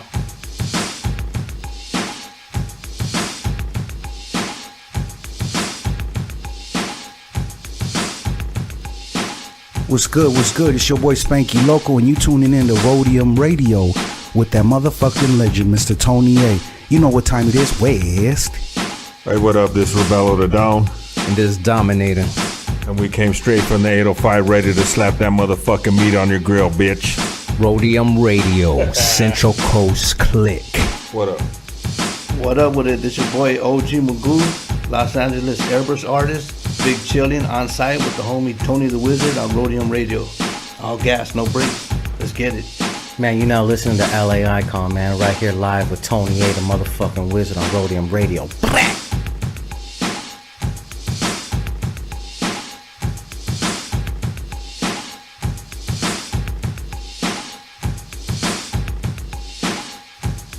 What's up? This is A.DA, the Spanish Fly, with that reintroduction right here on Roadium Radio with my boy, the Wizard, Tony A. Yeah, what up? It's Spanish Fly MC, Big MOC, Mr. Mokes MC, on the Roadium Radio Show, baby, with Tony A, the Grand Wizard. Let's go. Johnny D from Spanish Fly on Roadium Radio. Your one and only Theo with the giant Cheeto. Hey, what's up, everyone? This is Trish Toledo, and I'm over here with Tony A at Roadium Radio. Make sure you tune in every Wednesday and Sunday at 7 p.m. Hey, what's up, everybody? It's your girl Blanca. Bobby D presents Uncle Snoop's Army. Chilling right here at Roadium Radio with Tony A, the Wizard. Make sure you tune in Wednesdays and Sundays at 7 p.m. on YouTube. What up, West Coast and all hip-hop fans? This is your girl, Violet Brown, and I'm here with Tony A, the Wizard. Yo, this is Daniel Jones, the D to the motherfucking G Media Clips, here with your boy, Tony A, the Wizard on the Roadium Radio Show. Check 1 2 1 2. This is Roger Live, and you are in tune to the sounds of Tony A, the Wizard on Roadium Radio West Coast.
And welcome back, everybody, to Roadium Radio episode 213, in the place to be, with none other than Jesse G. I made that rhyme. I'm going to start rapping now. Chicano rapper from the 80s. I was the first. I'm just playing. I'm being goofy, but you know what? I want to give a special shout out once again to Noel G for spitting game, telling us the truth, sharing his faith, all that good stuff. If you like it, bring it back, rewind, and listen to it all over again. Sample it. It could be your ringtone, whatever. But anyways, thank you everybody for tuning in, everybody on the live chat, everybody who liked, disliked, commented, negative or positive. It doesn't matter. You guys are still watching. So without further ado, let me go ahead and introduce my very special guest, my second special guest, Jesse G from Bowdown Clothing Company. What's up? How you doing, brother? Good. How you doing, man? Tony, thanks for having me. You know what? We've been knowing each other now, I believe, since 2005, 2006. Yeah. And when I first met you, you were, if I'm correct, the first magazine that was out promoting Chicano rap. Yeah, I was doing Chicano Rap magazine. Chicano Rap magazine, okay. Yeah, we're going to get into that in a little bit. You even had a website, Chicano Rap website back in the days, I guess. ChicanoRapMagazine.com. Yeah. Yeah. Now, that's not up anymore still, right? No, we had to take it down. Okay. Now, let's talk a little bit about yourself before we get into that. You're actually clothing. Before we talk about the whole Chicano Rap magazine, what inspired that? I want people to get to know you before they get to know the actual CEO part of you. Okay. First of all, let me back up a little bit. I want to say Happy Thanksgiving. Okay. Same to you. Thank you. And how was your Thanksgiving? How did you spend it? Spent it with my family. Okay. So it's the first time that we spent Thanksgiving together because last year Thanksgiving was COVID. It was really bad. Really bad, yeah. And our main worker for our company passed away. Really? So he got COVID and passed away. Then ended up giving it to me and my family. I ended up in the hospital and almost died. Wow. And my dad ended up in the hospital. My father-in-law ended up in the hospital. All of us ended up in the hospital. Wow. But I was in there for, I'm coughing, but I'm not sick. It's because they put a hole in my throat. So I still deal with the trach and everything from the hospital. Wow. So it's pretty, COVID's real. That's all I'm going to tell you guys. It's fucking real as the sun coming up the next day. So I'm going to tell you that right now. Okay. Well, you know what? First of all, my condolences, to your friend who passed away, and I hope your father and your father-in-law, I hope they're doing better now. They're doing better. Everyone's doing better. We got blessed. We got so lucky. Right. And I mean lucky. And one person that saved our life was my sister. Okay. And my sister worked at Hoag Hospital in Newport Beach. God bless everybody working there. I'm trying to get emotional, but it's all right. They saved my life. And my sister saved my life. Okay. But that's what happened during COVID. We almost lost the whole company. We almost lost everything. But my brother George manned up and basically screwed those balls in a little bit tighter than normal and ran the whole operation with his wife, and they took care of everything. But now that I'm back with the fucking vengeance. I'm back with we're gonna make this motherfucker happen. That's dope. And we're gonna give everyone what they fucking need and what they want. Yes. Fuck this knockoff shit. Seriously. You guys, those of you that buy knockoffs, man, you're taking the food out of the mouth of my kids. You know what I mean? Yeah. You're taking the heart and soul that we put into the blood, sweat, and tears that goes into this brand. And I don't want to talk negative or anything like that. No, but you're... whoever's knocking us off. You know what I mean? Seriously, you and your mother. So I just put it like that. Okay. And, just so that people can get a clearer picture, your Bowdown clothing, your Bowdown, that means that there's somebody out there bootlegging this? Oh, yeah. And it's been going on since I started the company in 98. So, I mean, it's there's different people coming out. We had someone that used to work with us that straight put a knife right in our back, started doing his own shit. And I'm just like, man, that's just whack. But wow. You could get the real deal here instead of purchasing a carbon copy. Right. You know what I mean? Right. But, well, the original will always be worth more than the copy. Oh, fuck yeah, dude. We'll put up the Pepsi challenge and Yeah. See what you like better. You know what I mean? If you like that shit better than mine, then I'll get out the business. You know what I mean? You know what, Jesse? You know, here's what I don't understand, and I try to understand people. It's like this. say that I go work for you when you first start this company, Yeah. okay? If let's just say that things don't work out between me and you, I don't have it in my heart to go start up something and you know what, I'm gonna bootleg Bowdown and sell it on my own. I don't understand people that do that, and I try to comprehend it, but sometimes I think I'm wasting my time, you know. But I just don't get that, man. How people can do that to people? Those people don't either. They don't have a soul, they don't have a heart, or they just, you know, they just don't care. No creativity. There you go. No creativity. You said it right there. Right. No creativity. But the people that do suffer are the people that are creative, because those people that have the resources to do it, but no creativity, since they can't come up with their own ideas, they'll bite your shit. Oh yeah. They'll steal your stuff. He has a good idea, I'm gonna take it. And I know there's a lot of you people out there that know me, that other people have taken your stuff. So this is a man's story that actually is going through what you're going through. People that just bootleg your shit with, well, you know, I'm sure some of you guys got your CDs bootlegged, you know, pictures or shirts or whatever. But anyways, I get a little emotional as well when it comes to that, because I know people that have been ripped off, not only by friends, but family members that have stabbed them in the back, you know, and went around talking negative about them to try to get people to stop buying from them so that they can buy from them, you know. And at one point they were together working. So, okay. But now you spend it with your family, which is a good thing. Now you guys are all together. Last year you guys couldn't because of, sorry to say, COVID, okay? And how was that family gathering, knowing you guys could not have gathered before in the past? Oh man, it was all love, man. We were like hugging each other. I mean, we have kids. It was me, my brother, and my sister. Right. We have 10 kids between the three of us, you know. And the youngest one is 4 years old, which is my son.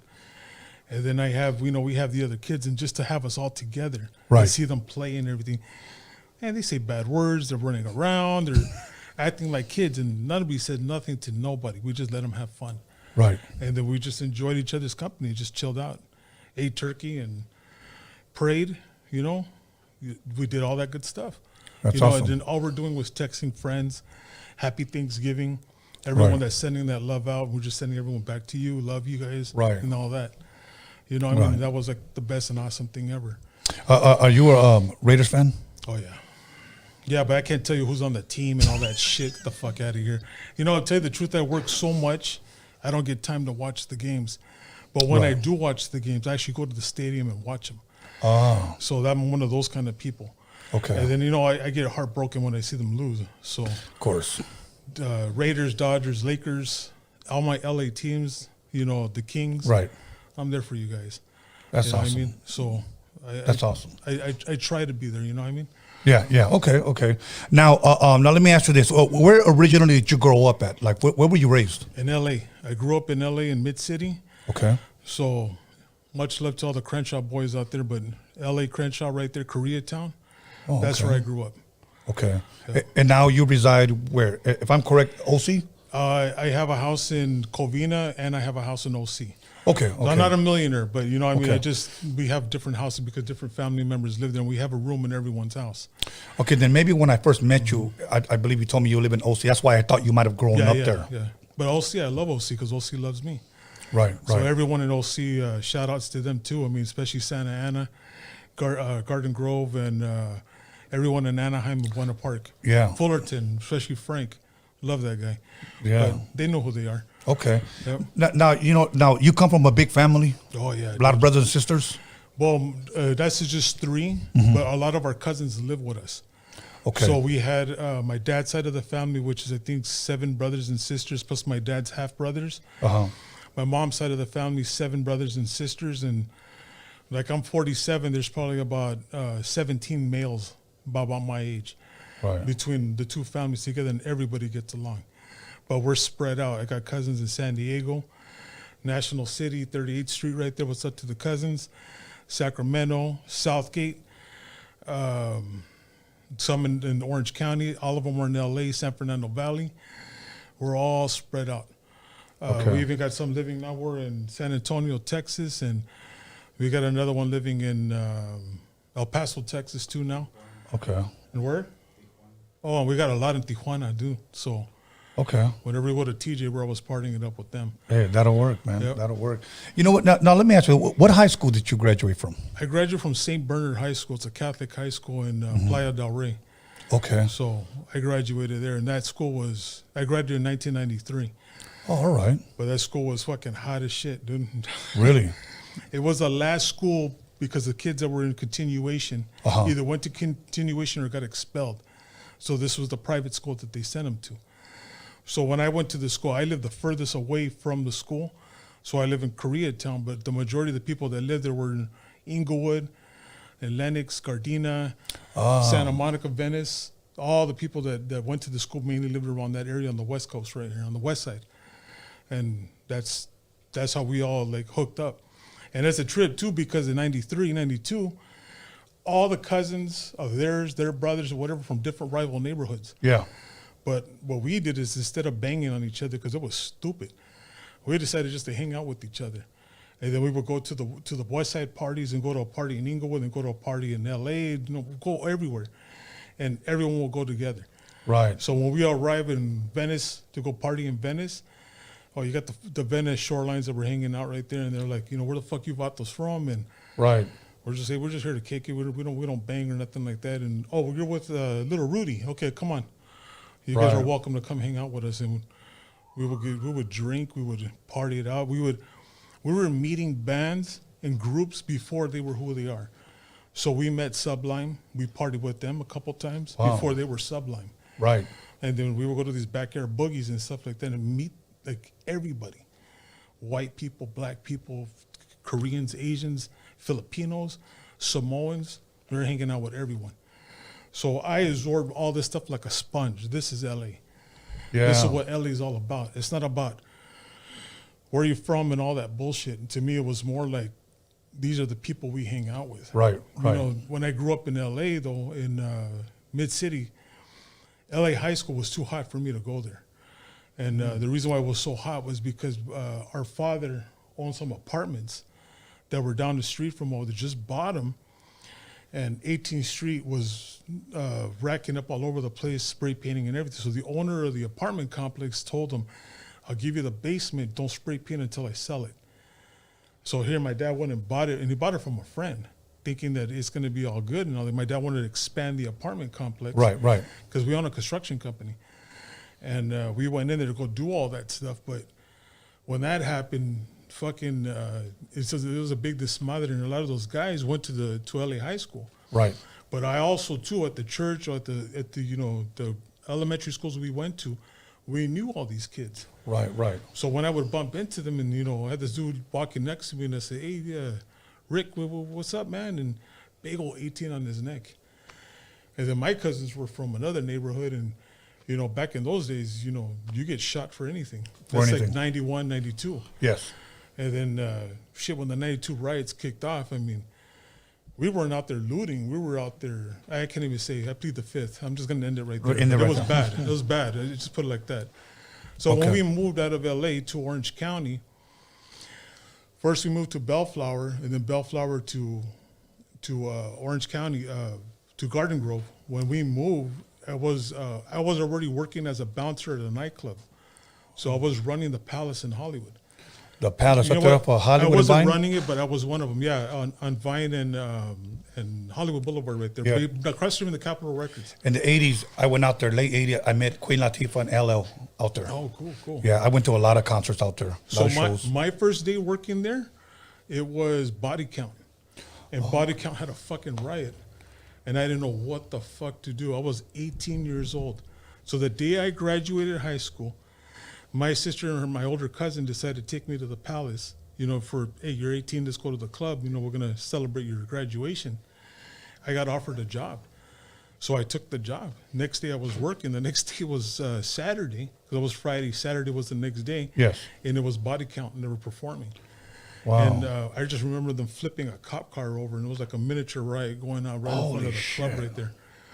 Wow. And I just remember Ice-T going, "Hey, get me the fuck out of here," and he rolled out. I don't remember what happened because I was closer to the backstage. Yeah, yeah. But it was like I met everybody at the Palace.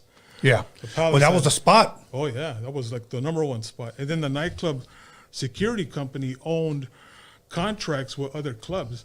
So they would send us to the Troubadour. They would send us to the Roxy. They would send us to that restaurant called the Rainbow. So sometimes we work at the Rainbow. The Vanguard, or I forgot the name of the clubs, but they were like different places that would have to work. The Roxbury. Did you ever do the Florentine? Florentine Gardens, I did that when I quit the palace. I went to work for Florentine, but there's like, after the club was closed, there was just, you know what, I can't talk, but it was all right. You know, I just at some point or another, at that time when I was working, it was $6 an hour. That was the minimum wage, and that's how much I was getting paid because I was 18, but I didn't give a shit because I was meeting all these women. Everybody, yeah. I was meeting all these celebrities. I met everybody. The Friday release party was there at the Palace, and I met everybody, the whole cast. What's it called? The House Party 2 was there. The Domino release party, Something for Death Row Records was there. So I met Snoop before he was Snoop. And this was where again? At the Palace. At the Palace, okay. Yeah. And remember, like I'm absorbing all this like a sponge. Right. And then I got offered to work as a private security, a bouncer, or excuse me, I don't know what you call it, but you open the doors for the celebrities and all that shit. Kind of like with the bodyguards and all that. Right, right. But I couldn't carry a firearm. So they would carry firearms. Okay. Even though I had one, I wasn't allowed to, but I did anyways. But I was doing that for 9 Inch Nails and some of the people from Interscope. So whenever certain celebrities and artists would come in, I would go meet them. And here's the thing, I didn't know who the fuck any of these people were because I didn't listen to that music. Right. I was stuck on NWA, Ice Cube, and all that in Proper Dose. When Proper Dose dropped that fucking album, I was like, damn. I know, you were a huge fan. A huge fan of them. Frank V and Ernie G, shit, man. Those guys, I love those dudes. Yeah, yeah. You know, and then when I did Chicano Rap Magazine, I interviewed all these guys, and that was like one of the baddest things I could ever do was meet these guys. You know? Let's get, if we can, let's get a little bit into that because when I met you, again, you were Chicano Rap Magazine. Yeah, and we met before that, by the way. Okay. So I met you at the actual Roadium itself. Really? Yeah, because you were out there with Steve, the Japanese dude. Yeah. And I went and bought, I think, Lighter Shade of Brown's Latin Active. I don't know what the fuck I bought, but I was also DJing back in those house parties and everything. Oh, wow. That's awesome. So man. we were DJing for records. So I had my Newmark and my Technique 1200s back in those days. That's awesome, man. That was in high school. I was 17. That was 91, 92. Yeah. I was doing all the quinceañeras and the Cuban club parties that they were having at the hotels and up by LAX. Yeah. So we would like go DJ and stuff like that and just party it all out.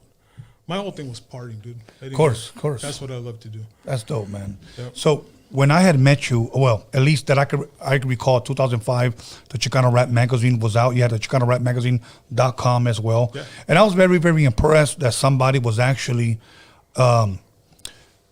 shining light on Raza. Yep. Okay.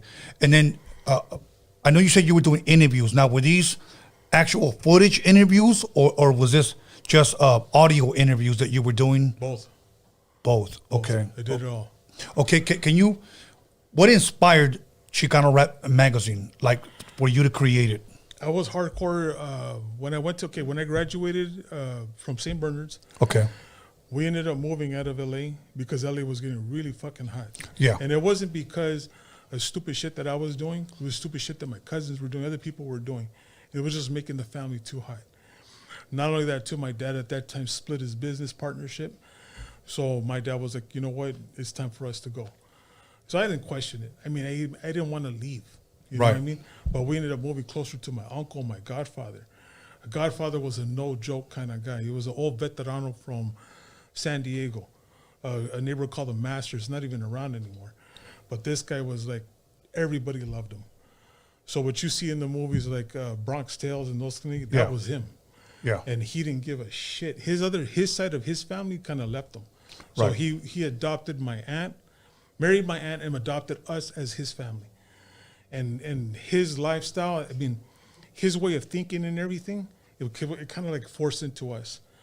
But the way we took it, we resort, like I said, all our cousins and everybody, we don't take shit from nobody. Right. But we also respect everybody. And of course. He's the one that was be cool, be nice. You know what I mean? That's exactly how I've always been. I never, ever, ever, ever beat someone up for the fuck of it. I never did drive-bys if I didn't have to. I always did everything. I'm the one that people came to when it's time to disagree with an enemy. That was me. But at the same point in time, too, I never got fucking caught. Because I was smart because I listened to him. Right. And then when shit got real hot, I take off to San Diego, and San Diego just go over the border with my cousins, partied up in TJ for a couple days, couple weeks, come back, everything's cool off. When we finally moved, it was like 90, what year was it when we moved? I think it was like 95 when we moved out of LA to Downey. Now we're in Downey and Bellflower. Yeah. And then when we were there, that's when, let me backtrack a little bit. I came up with the concept for West Side Original in 93. And Okay. that was in April. And what was LA Original supposed to be, a clothing brand? West Side Original was supposed to be an original clothing brand because I went to the, the Lawndale Mall? Yes. And there was a place called Family Value Hookups. And so I went in there, and I was a big guy, but I wasn't fat. I was like almost like Arnold Schwarzenegger, like big like that. You know, I didn't have the muscles popping out my chest because I wasn't doing steroids. But I was a big motherfucker. And I could hop fences, and I could fucking beat people up like you can't even fucking believe, because I was a bouncer. So when I went over there trying to get a shirt, nobody ever had my size. And then when I was over there, the brothers didn't like us, dude. You know what I mean? Right. So we're Mexicans asking for a fucking West Side shirt because we're West Side. You know, we're from the West Side. That's just how we got down, dude. Right. And like I said, never looked for fights or anything, but hey, they always came. You know what I mean? You just had to be able to defend yourself. Right. So with those scars and all that stuff going on and stuff, I was like, you know what? I want to make a shirt. So I told another homie, let's make a shirt. They had a class opportunity at the high school to go take a silk screening class. Right. So we went to go take that class. But he made a couple West Side shirts. It was my concept, my idea, how to put it together and everything. His fucking went over to go sell it to the Family Value Hookups. They fucking bid it and took it. And then I was like, you know what, fuck this, dude. And I kind of gave up on it. But then in 98, I'm already out of high school. Now I'm in college. So I'm at Cerritos College. I was living in Bellflower. Then my mom and dad are like, you know, we're going to move to Garden Grove. Your other godfather is there from my dad's side. Okay, let's move over there. I don't give a shit. So we move over there. Then I decided, you know, I'm going to make this clothing brand pop. So at the barber shop that we would go to, shout outs to Stacy and, what's the name of Stacy's barbershop? Straight Up Barbershop in Brea. He kind of gave me a hookup with, hey, where can I get shirts made? So I went to 12 different companies to get the shirts made. And each one looked like shit until I found this one company that was in, I would say Newport. I think it was Newport. And I saw the Cowboys jersey. And I think they won some Super Bowl or something. So they had the Cowboys logo. Uh-huh. I want that, but I wanted to say West Side. And so he made the first batch, and I was like, man, that motherfucker's tiny. Oh. You know what I mean? So he made me West Side, South Side, LA, Orange County. And I was like, fuck it, you know what? Let's try it out. So we did the Lowrider Super Show in San Diego. And I put all this money down, and it fucking rained. And they canceled the show. No shit. And we're right there, like, with our dicks in our hands, like, what the fuck are we going to do? I spent all this fucking money. You know, people are telling me all the negative shit. You ain't going to make money. That's a cholo brand. This is whack. This is that. And I just said, fade them all out. Fuck you guys. I'm going to try again. Right. So you know where I went? Santa Fe Springs Swamp Meet. So on the first day of Santa Fe Springs Swamp Meet, I took my old lady and a Cadillac, and I rolled up, and it was like right before Christmas, around this time, as a matter of fact. And I opened up the small table, and I took, I don't know what the fuck, I grabbed my mom's, I think it was a tablecloth with Christmas shit on it, and just threw it out there and put all the shirts out there. And the first guy comes to me and says, hey, how much is that shirt, that Southside shirt? And I was like, fuck, how much did I spend on it? I didn't even know what the fuck to charge him. You know what, $13, homie. Let's do it for the 13. So I charged him $13. And then some other guy met Tomas Solis from 805 Underworld. So he was looking for bootleggers. I don't know what the fuck he was doing there, but I didn't know who he was. I didn't know any of these fucking people. But I just met him. You know what I mean? He was already sitting there trying to tell me, sell the company, I'm going to take those shirts, I'll sell them, I blow them up, blah, blah, blah, blah, blah. I haven't even sold, I just sold one shirt. So he even told me, he's like, why don't you sell it for more money? So I said, fuck it, $15. So I started selling the shirts for $15. I made $1,300 on the first day of sales. That's awesome. So when I came home, my mom and dad were like, did you make any money? Oh, yeah, fuck yeah, I did. Here you go. Here's your money back, Pop. And my dad was like, well, what did they say? What did they say? And they go, they wanted me to start making East Side. So I got guys that, hey, make me an East Side shirt. Hey, make me an Inland Empire shirt. Hey, make a Pomona shirt, make an SGV. And I was like, what the fuck are all these places? I don't even know where they were. I knew about them, but I was like, all right, there's homies in the hood there. Fuck it. Right, right. And this one dude came to me. I don't remember his name. He passed away, but he was from the Harbor area. Okay. And he was like, hey, you need to make a fucking Harbor area shirt. And he goes, the next time you come here to Santa Fe Springs, you better have this Harbor area shirt or I'm going to fuck you up. Like that? He told me like that. And I was like... Sounds about right. I told him, hey, don't worry about it, I'll get it, fuck it. So when I took all that money, I went back, and I hit the people up that made the designs and said, Right. like, hey, make the shit bigger, make everything, I want it loud as fuck. I want it so that when you're across the street, you can see that shit says West Side. You know what I mean? Straight out. I don't give a shit. I don't give a fuck what happens. Right. So when we first did the first shirts, West Side, South Side were one word. For some reason, he made East Side 2 words. There's a reason for this. I'm telling you the story. Right. So later on, fuck it, whatever, we're selling them now. Now we're selling these shirts like crazy. I made the Harbor Area shirt for this homie and all that. I had some dude from some big homie come up to me from Cantana Ranas at the Santa Fe Springs Swamp Meet and was like, hey, who said you could sell these shirts? Well, I did, motherfucker. Why? And then it turns out that he was a connected, heavy-duty, heavy hitter dude. Yeah. You know what I mean? And all these people came out running, and I'm a nice guy, you know? I see kids that don't have money, and you could tell by the shoes, I could see by what they wear. Right. So I had these kids that were just standing in front of my booth the whole time I was there at Santa Fe Springs. Do you like the shirt, little homie? I was like, yeah, I love that shirt. It's badass. Here, you can have it. So he takes off. His mom comes back, has him by the fucking ear. Right. I think my son stole the shirt. And I was like, no, he can have it. He can have it, it's his. Are you sure? And I go, yeah, he can have it. As a matter of fact, you know what? You can have another one. Give it to your daddy. Daddy was that fool from Cantana Ranas. Oh, Daddy just came out of jail. Daddy goes to the swap meet for the first time out of jail, and they're all drinking at the, the beer at the beer Right. stand. So we were kind of like away from there. So he comes in my booth and is trying to sweat me, and he's talking all this neighborhood politics, and I don't want to hear that. Hear no evil, see no evil, speak no evil. Fuck that. We ain't talking about any of that. Right. And I have my kid's mother right there. Right. So I'm trying to be cool, and then I tell him, hey, you know what am I doing that's so disrespectful? He says, well, what are you going to put on the back of that shirt? And I go, I don't know yet, because I didn't have a back on the shirt yet. Okay. I go, what should I put? He goes, put a 13, an OG. But that's like, man, now you're stepping into politics, Yes. you're stepping into problems, you know what I mean? Right. So I go, you know what, I'm gonna figure something else out. So then my homie calls me up, and he went to high school with me, right? Now he's a high-ranking cop at Covina, so whenever I have any, I just call him up, and it's all good. But he's from the hood, too. He's from Inglewood. Okay. So I call this dude up, and I tell him, hey, man, what the fuck should I put on the back of the shirt? You know what, fucker? What did we do in high school whenever we were in high school? We went to Catholic school. What did we do? What did we do every single time that we were there when it was like something big happening? We prayed. And I go, okay, so what do you want to put? He goes, put bow down on the back of that motherfucker. And I was like, oh, shit. That is hard. I was like, fucking bow down it is. But at the same point in time, I had someone else telling me, hey, you got to watch out. That's Ice Cube. Man, Ice Cube don't own this shit. Fuck that. Right. So I started doing my research and looking to see copyrights, trademarks. And I got an attorney to come on board with me. Mm-hmm. I told the attorney, I want to show you some badass shit. So remember, I still had my pool at the Palace. So I still had the nightclub. I still had my friends working there. So I would take this attorney to party at the Palace and introduce them to all the women, the girls and everything that were Right, there. right. And he was doing everything for free for me. He wasn't charging me.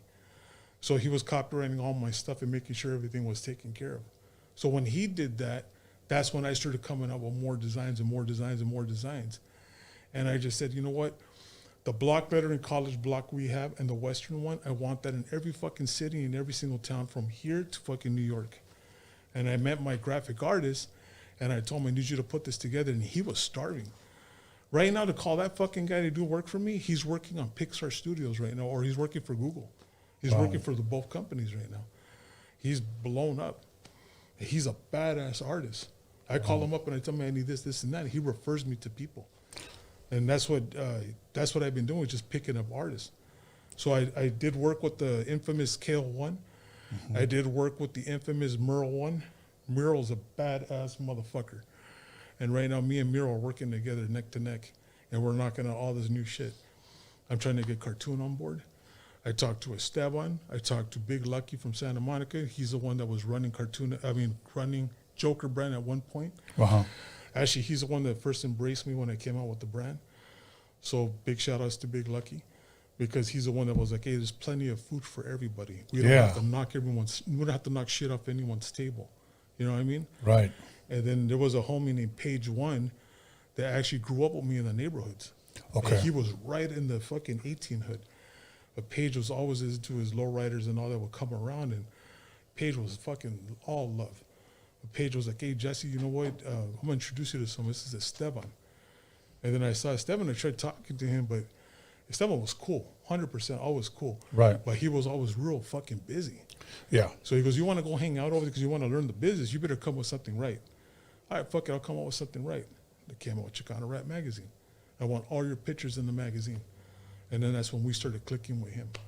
Hold that thought. Okay. We're going to go ahead and take a 10-minute break, and we're going to come right back. I want you to pick up right where you left off. Okay. So, okay, everybody, once again, call somebody, text somebody, slap the shit out of somebody, let them know that Jesse G, Bowdown, Chicano Rap Magazine is in the motherfucking building. We'll be back 10 minutes, everybody. Hey, how you doing? This is me, Little Easy E, Eric Wright, and a lot of you know me, know I like to smile. And to thank for my beautiful smile, I want to thank Occidental. That's Occidental in Hollywood. So check this out. For all your dental needs, be sure to come to them, because they'll be there to take care of you. That's Occidental in Hollywood. Check them out.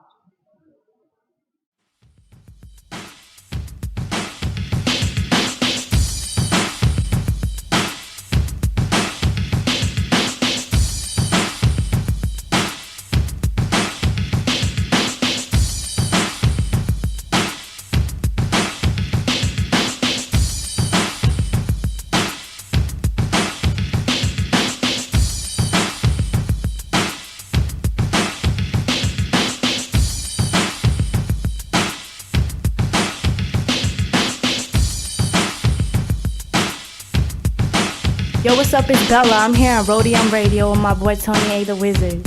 Stay tuned. Yo, it's Ray Monique on Roadium Radio with Tony A. the motherfucking Wizard. Tune in and subscribe. What's going down, everybody? This is Big Rich G here at Roadium Radio with Tony A. You guys got to check this out, man. Don't miss out. Tune in.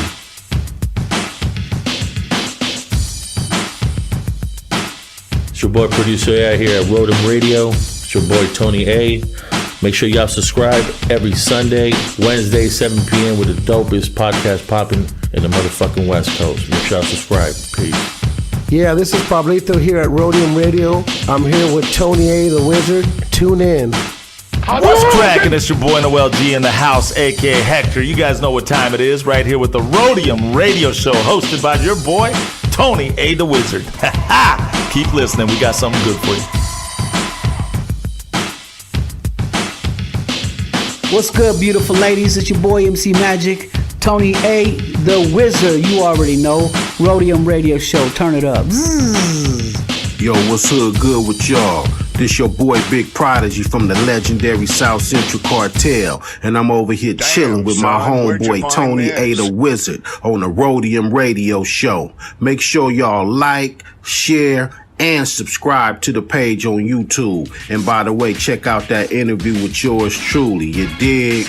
Wes.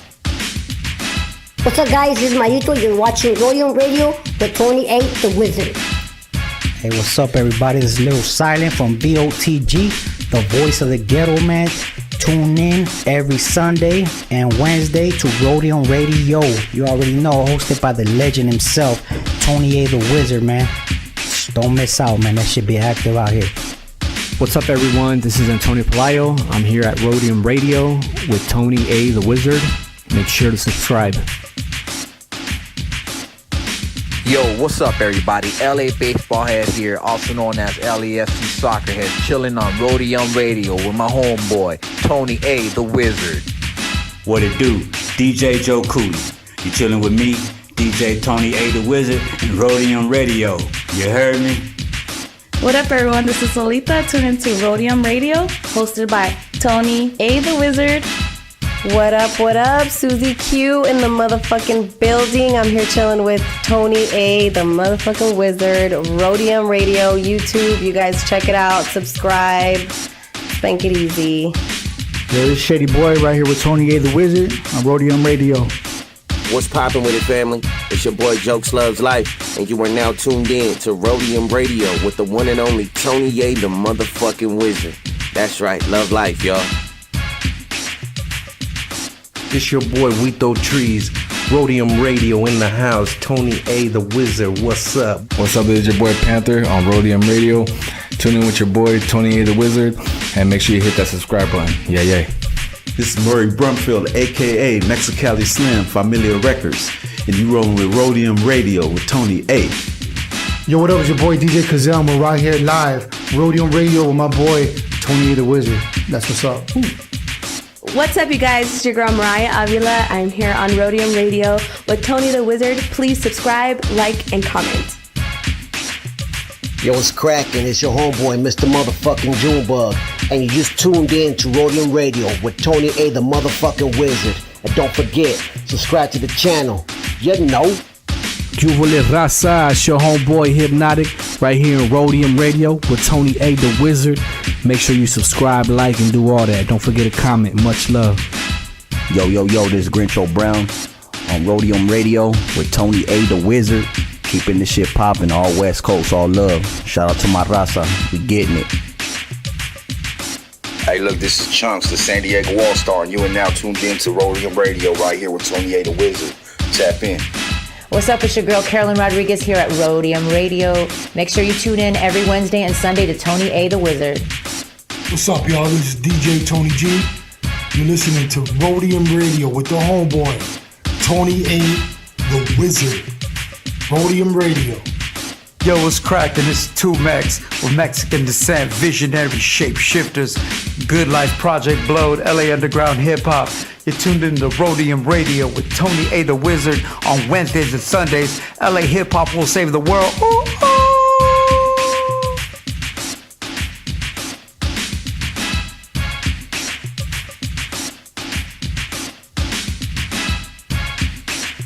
It's your boy King Cash right here at Roadium Radio with the homie Tony A, the wizard. Make sure you guys subscribe. Yo, what up? It's your boy Trouble P here at Roadium Radio with your boy Tony A, the wizard. Make sure y'all subscribe and tune in. West Coast. Yo, what it do? This your boy, Big Havoc. One Hood Admiral, South Central Cartel General. And you're tuned in to Roadium Radio with my boy, Tony A, the wizard.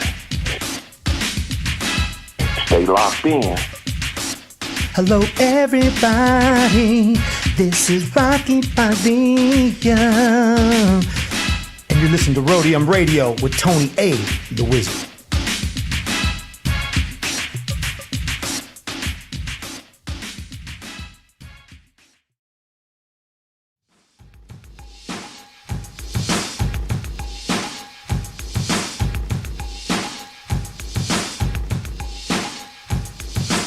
Hey, what's up, my people? Hey, Trouble Kid right here, you know, in the house. Shout out to Tony A, the wizard, and shout out Roadium Radio. Much love. Thank you for having me. What up, world? It's YQ, Young Quicks, and right now you're listening to the OG, Tony A, the wizard, on Roadium Radio. Make sure to keep it locked, subscribe, comment, hate. It don't matter, man. We get into it. It'll 5 stand up. Hey, what up? It's your boy Mark Cruz. You're now tuned in to Roadium Radio with Tony A, the wizard, the legend. Tap in.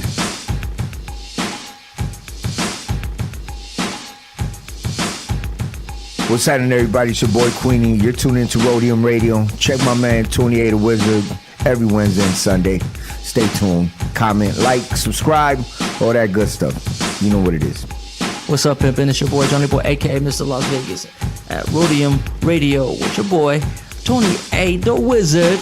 Yes, catch us every Wednesday and Sunday. Yeah.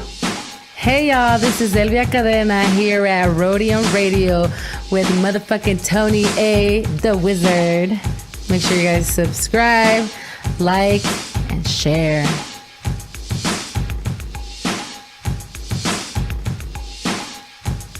Can I get a moment of your time?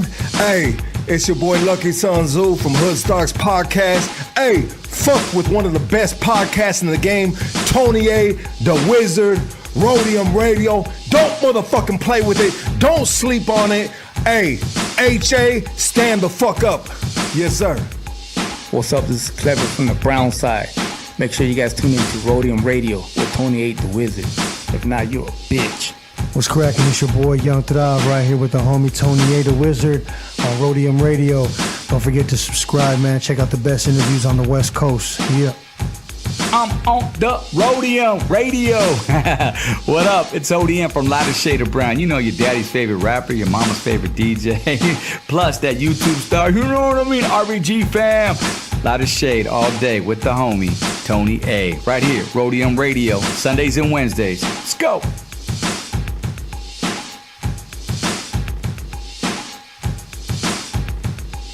What's up, y'all? This is Alia Coronado. I'm here on Roadium Radio, and you can tune in on Sundays and Wednesdays with Tony A, the motherfucking Wizard. What's up, y'all? This is your boy Raz Kaz, and you are tuned into Roadium Radio with my big homie, Tony A, the Wizard. What's up? This is Truth with Tony A, the Wizard at Roadium Radio. Make sure y'all subscribe to the channel, live Wednesdays and Sundays at 7 p.m. Tune in.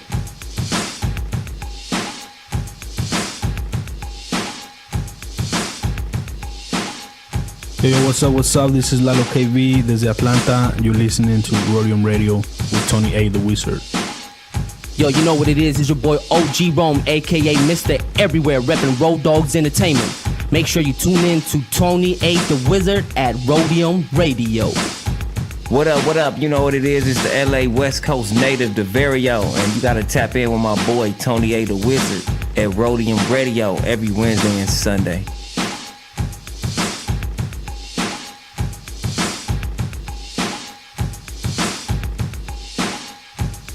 Go on, it's your boy Isaac Palau on Roadium Radio with Tony A, the Wizard. Tune in every Wednesday and Sunday. Hey, what's up? This is Lady Bands. Make sure you're tuning in to Roadium Radio with Tony A, the Wizard, Sundays and Wednesdays.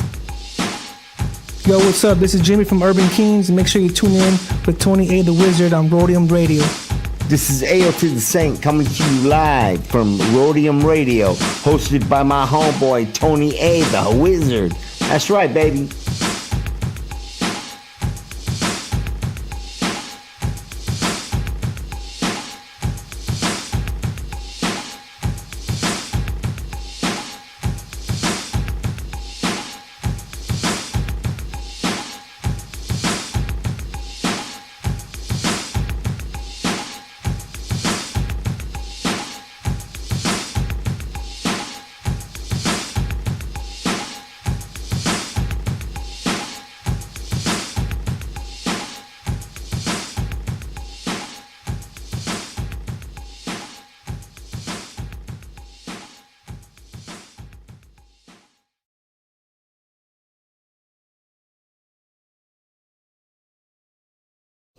And welcome back, everyone, to Roadium Radio episode 213.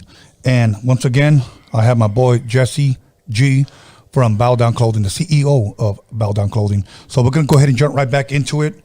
And once again, I want to pick up right where we left off. Mm-hmm. You were talking about how you met Esteban and how you, Esteban O'Reilly, and how you put together this magazine and you wanted to use his pictures on your magazine, if I'm correct? Yeah, that's correct. No, okay. Yeah. So go ahead and take us from there. Yeah, we started talking and hanging out and built this relationship and everything. Mm-hmm. And I was bringing stuff to them. They were bringing stuff to me. But Esteban put me on game on a lot of stuff that was going on. Mm.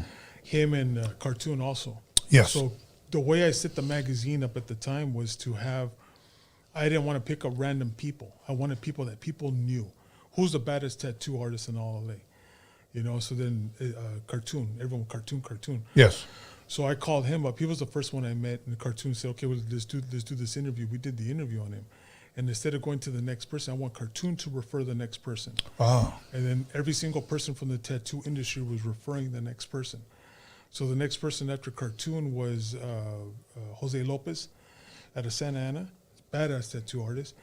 Then after him, it was Stevie Soto. Okay. And we never got to the third issue because all the stuff that happened to us. You know, it was some major stuff where we had money disappearing and a lot of threats and all that stuff. Because when I started the company for Westside Original at the time, Bowdown Clothing, I didn't have enemies. I had nothing but love and supporters. My whole thing was helping people. Yes. Because at the same time, I was also I was at Cerritos College for a little bit, and I was part of the Metcha program. And then I didn't like the way that was going on because it was just so ignorant and stupid with some of the shit that they were doing. And then we ended up going to Cypress College, which I didn't know anybody in Orange County when I moved over there. And I went to Cypress College. I was like fresh and brand new right there. Right. And I stand out like a sore thumb. Doesn't matter where I go, I stand out. So when I was there in Cypress, I started meeting a lot of people over there. And I started meeting people from LA, from the west side here, that moved to Orange County also. Yeah. And some of these people are taking some of the classes at Cypress and everything. And I met my mentor, which happened to be a part of the Ford business. His great-grandfather was with Ford when they started the Ford vehicles. And he was mentoring me with the T-shirts and everything. And I think I hit my first 250,000 when I was in college. So when I hit the first 250, wow. I was like, you know what? I don't know if I'm going to finish school because, and I'm not saying don't stop school because right now you fucking need it. You need that degree to get any kind of job right now. And when I was in there, it was too much for me because I was doing school. I was doing my dad's construction company, helping him with that. And I was doing this business. So at this time, I already got my own shop. So in the beginning, when I had the company, I was taking all the work for someone else to produce everything for me. But then when I started getting stiff with prices and they started charging me, so I'm right here thinking I'm going to spend $200 to get my shirts made, for example. Right. Then it comes $350, and I was like, well, I wasn't expecting that extra $150. Right. So there was like hidden fees that they started dicking me around with this shit. You know what I mean? I mean, what was their excuse? I mean, what was it? More ink, different quality color shirt? changes, screen charges, setup fees, and all this other bullshit that was never there before. So then I got really pissed off, took all my artwork, and then went and bought my own machinery and ended up sharing shop with another dude. And he had his brand, and his brand was falling apart. And I tried to help him out, but instead of us working together, it was more jealousy because I took over his whole entire shop. Yeah. And then I had to get my own shop. And when I got the first shop, I got the shop in Buena Park, and it was because of my brother. And my brother just got out of high school. And my brother was like, hey, you know what? Because I was nervous. I didn't want to make the move like that, you know? Right. But I told homeboy, it's not going to work out. I'm going to leave because all I'm doing is stepping on your stuff. You know what I mean? I don't want to piss you off because he had other projects and he was printing for schools and shit like that. And when we got the shop, I picked up a 3,000 square foot. I like bit off more than I could chew. And when I took this shop, I was like, damn, dude, how am I going to make this up? How am I going to make this fucking happen? Because the rent was coming up, the electricity, everything. So my brother was like, hey, tell this fool he wants to move in. So he was going to move in with us. Right. And then when it came to the day to sign the lease, he fucking bounced. Left us on our own. So I fucking said, I'm taking the fucking shop. Fuck it. And when I got the shop, I put like 30 grand into the shop, like whatever money I had, and built offices. And at the same time, that's when we came out with the concept, let's do Chicano Rap Magazine. And the way we came out with Chicano Rap Magazine, because we were listening to the music, because we were at the swamp meets, at the car shows. Right. And these guys are bumping their music. People are selling these CDs and all that. And around what year was this that you decided to come up with this magazine? This was 2000, I think.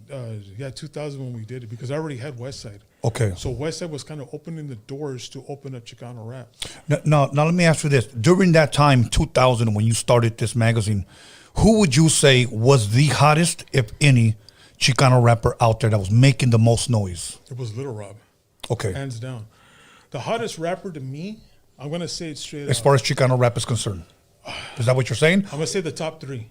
Okay. I'll say that. Okay, the top three is Kid Frost. Mm-hmm. I don't give a shit what anyone he fucking says. I don't care how old he is. He's badass. Okay. Okay. Proper Dose. All right. Frank V. Jesus Christ, that boy has a mouth on him, and he can put it down, dude. Yeah, he can spit. Yeah, him, and I think my number three is going to be Little Rob. Okay. You know what I mean? Because, and Lighter Shade of Brown and Mellow Man Ace. Have you heard Mellow Man Ace rap? Yeah, I used to work with him. Did you hear him do the what was that underground thing he was doing with Be Real? The Gunslinger album? Uh-huh. So he didn't call himself Mellow Man Ace. He called it Willie Malo Made or something like that. And the way he came out, Jesus Christ, man, that was some fire right there. But Mellow too, he's hot. Delinquent Habits, I consider them Chicano rap. I consider Cypress Hill Chicano rap. People say, no, they're not Chicano. I consider them Chicano rap. And Right, you put them in that category. Hell yeah. Latin Lingo and How Can I Kill a Man? Or what's the other one? Locotes. Those songs are like, that's hardcore. Let's go take the AK-47, dust it, and go. Tres blast X on the somebody. first album. Those songs were like hard, dude. You know, Temples of Boom. Anyways, I don't want to talk about all that stuff, but I'm a man of peace. And I know I contradict. I sound like I'm contradicting myself, and I do apologize out there. But I'm all over the place right now, Tony. You got me fucking nervous as shit. But I'm going to tell you guys, and before I move on any further with this conversation, I'm going to say one thing that's most important to me before I forget it. Any person that's ever bought my shirt, I love you. I don't know how to say it, but you guys are awesome. When we did the Lowrider Super Show, I did with San Bernardino, and I walked out to go see the performance. Yes. You know, we made our money, and I had people running my booth. And I saw a sea of Bowdown. All these people wearing my shirts. No shit. Oh, my God, dude. I ran back to the booth, get the fucking cameras, record the shit. Right. I couldn't believe it. I could not believe it. And then I saw, I don't know who was rapping, but somebody caught up on the stage wearing our West Side shirt. I was like, damn. We got notoriety and got big. And I know I'm all over the conversation on the timeline here, but we got real big because Ice-T wore our shirt on MTV Cribs. Really? So the first episodes of MTV Cribs, we see Ice-T. And I'm at the Las Vegas at the Super Bowl with my cousins and everything because we got free. My cousins are gamblers. They win money and they get free rooms. So we're at the Super Bowl party at the Excalibur when he used to pop. And somebody calls me and tells me, hey, your shirt's on TV. So I'm right there in my room trying to watch MTV for this commercial to pop up for MTV Cribs. Right.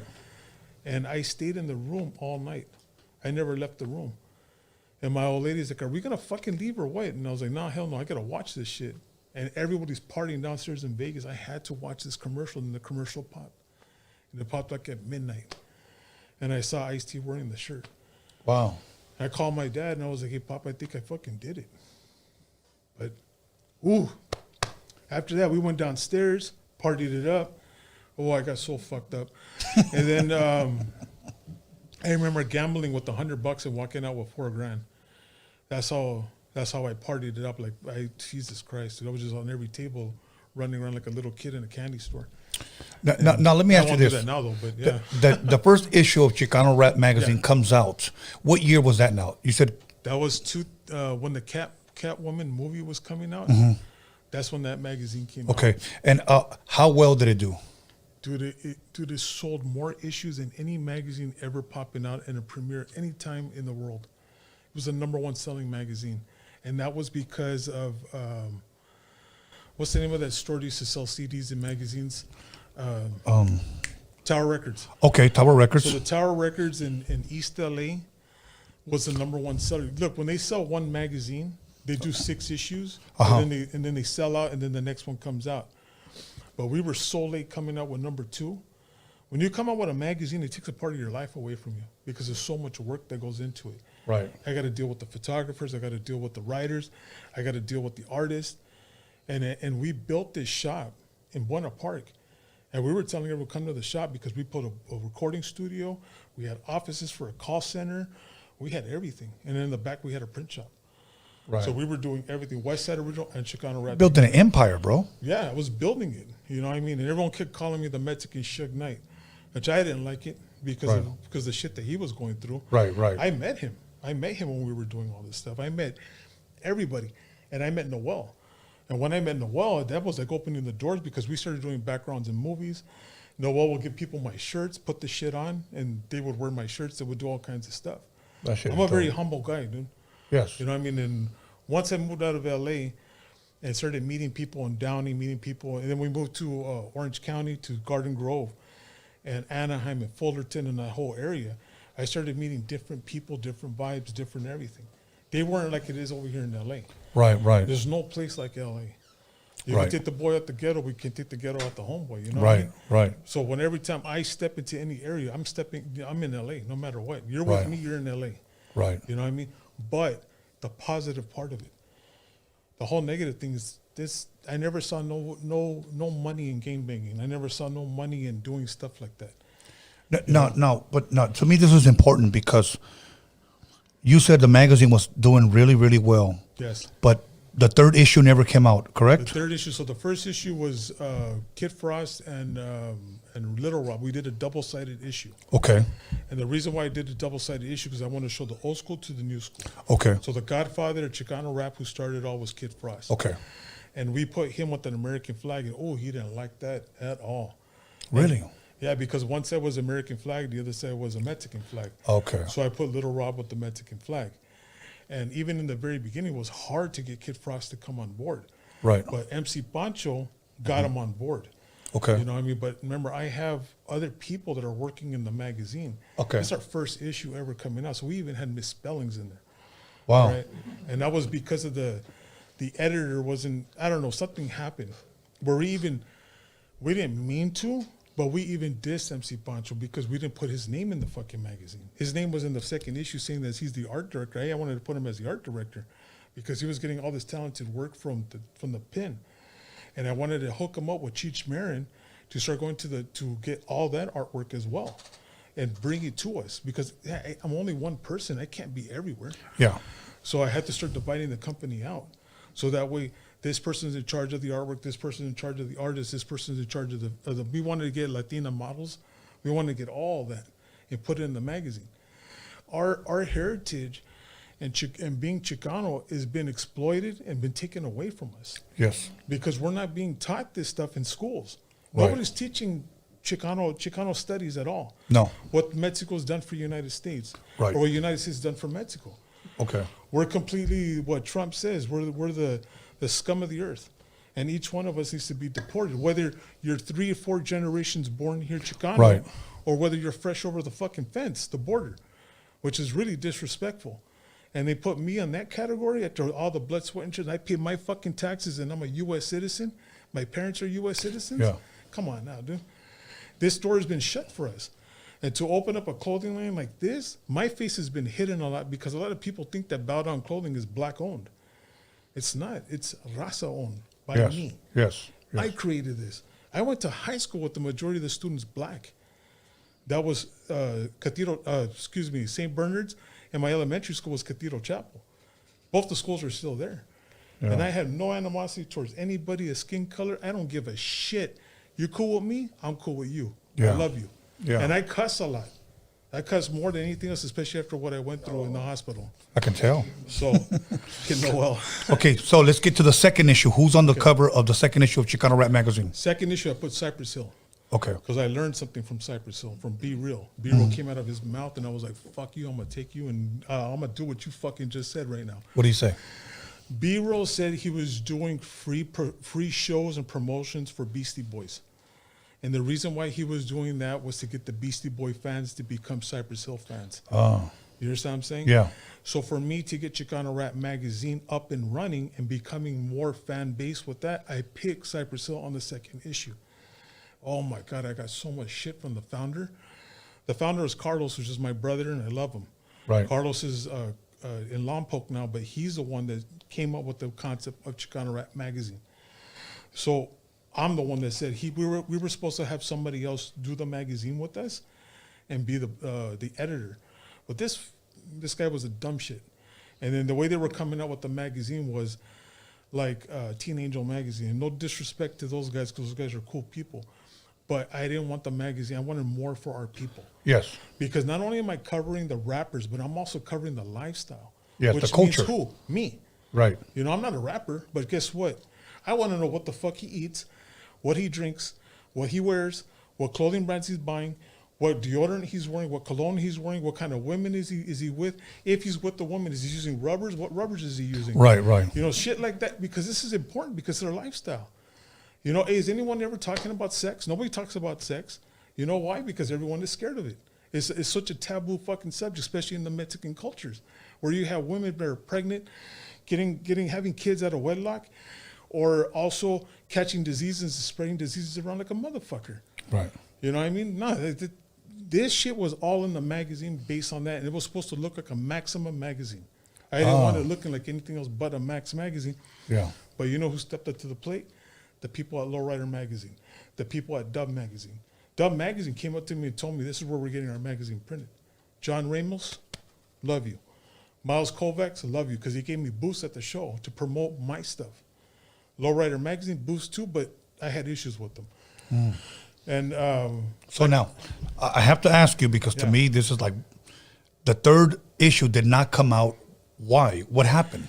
So I had a family member that was part of the business with me. Okay. Okay. And I started noticing things were missing. You understand? This is my cousin. Okay. This is my mom's sister's son. This is also somebody I grew up with, someone I would bleed for. And at the same time, some people wanted blood because they were mad because they weren't in the magazine. I'm not going to serve this guy in a silver dish to them. That's my family. Right, right. I have to explain to his mom why he got his ass whooped. Or even worse, remember something, you get into a fist fight with somebody, you might not walk out of it. You hit your head on the concrete, or you get that right up, left cut, you're done for life. Especially after what I went through. I don't want to see that happen to nobody. I'm a man of peace, but I also carry a firearm. Because I'm not going to get taken for a punk either. Right. And it's not going to put myself out there as one. Right. But I'm also going to defend myself. So with that being said, I'm a man of Jesus and love, but I carry a firearm. I don't know how that makes any fucking sense. And we just talked about everything Noel said. And I'm not Christian, I'm Catholic. Praise the Lord and pass the ammunition. Yeah, Jesus, man, dude. I don't know how it works, but where we grew up here in L.A., the mentality is different. Of course. You know Yes. what I mean? So it's hard for us to trust people, especially when I was breaking the mold with certain people. Certain people's like, hey, this is mine. Fuck you. Get away, get away, get away. They don't want to help. I asked, hey, man, where you get the shirts at? Have you ever stopped to think at one point in time, we all get together, all the clothing brands. Fuck that. This company's going to print our shit. And they're going to print it at $1 a piece versus you're paying $5, you're paying $4, you're paying $3. If we all came as one big company together, we become a purchasing power, which means we're going to be fucking recognized as one, which means you're going to give me a better fucking deal. You don't give me a better fucking deal, guess what? I'm going to go somewhere else, I'm going to make it myself. That's the Mexican Chicano fucking mentality. I'll make it better, but it never goes nowhere. It's hard to break that mold. So when I go to like a cartoon, hey, Esteban, you guys are doing this, you're doing that. Hey, where can we get our stuff made?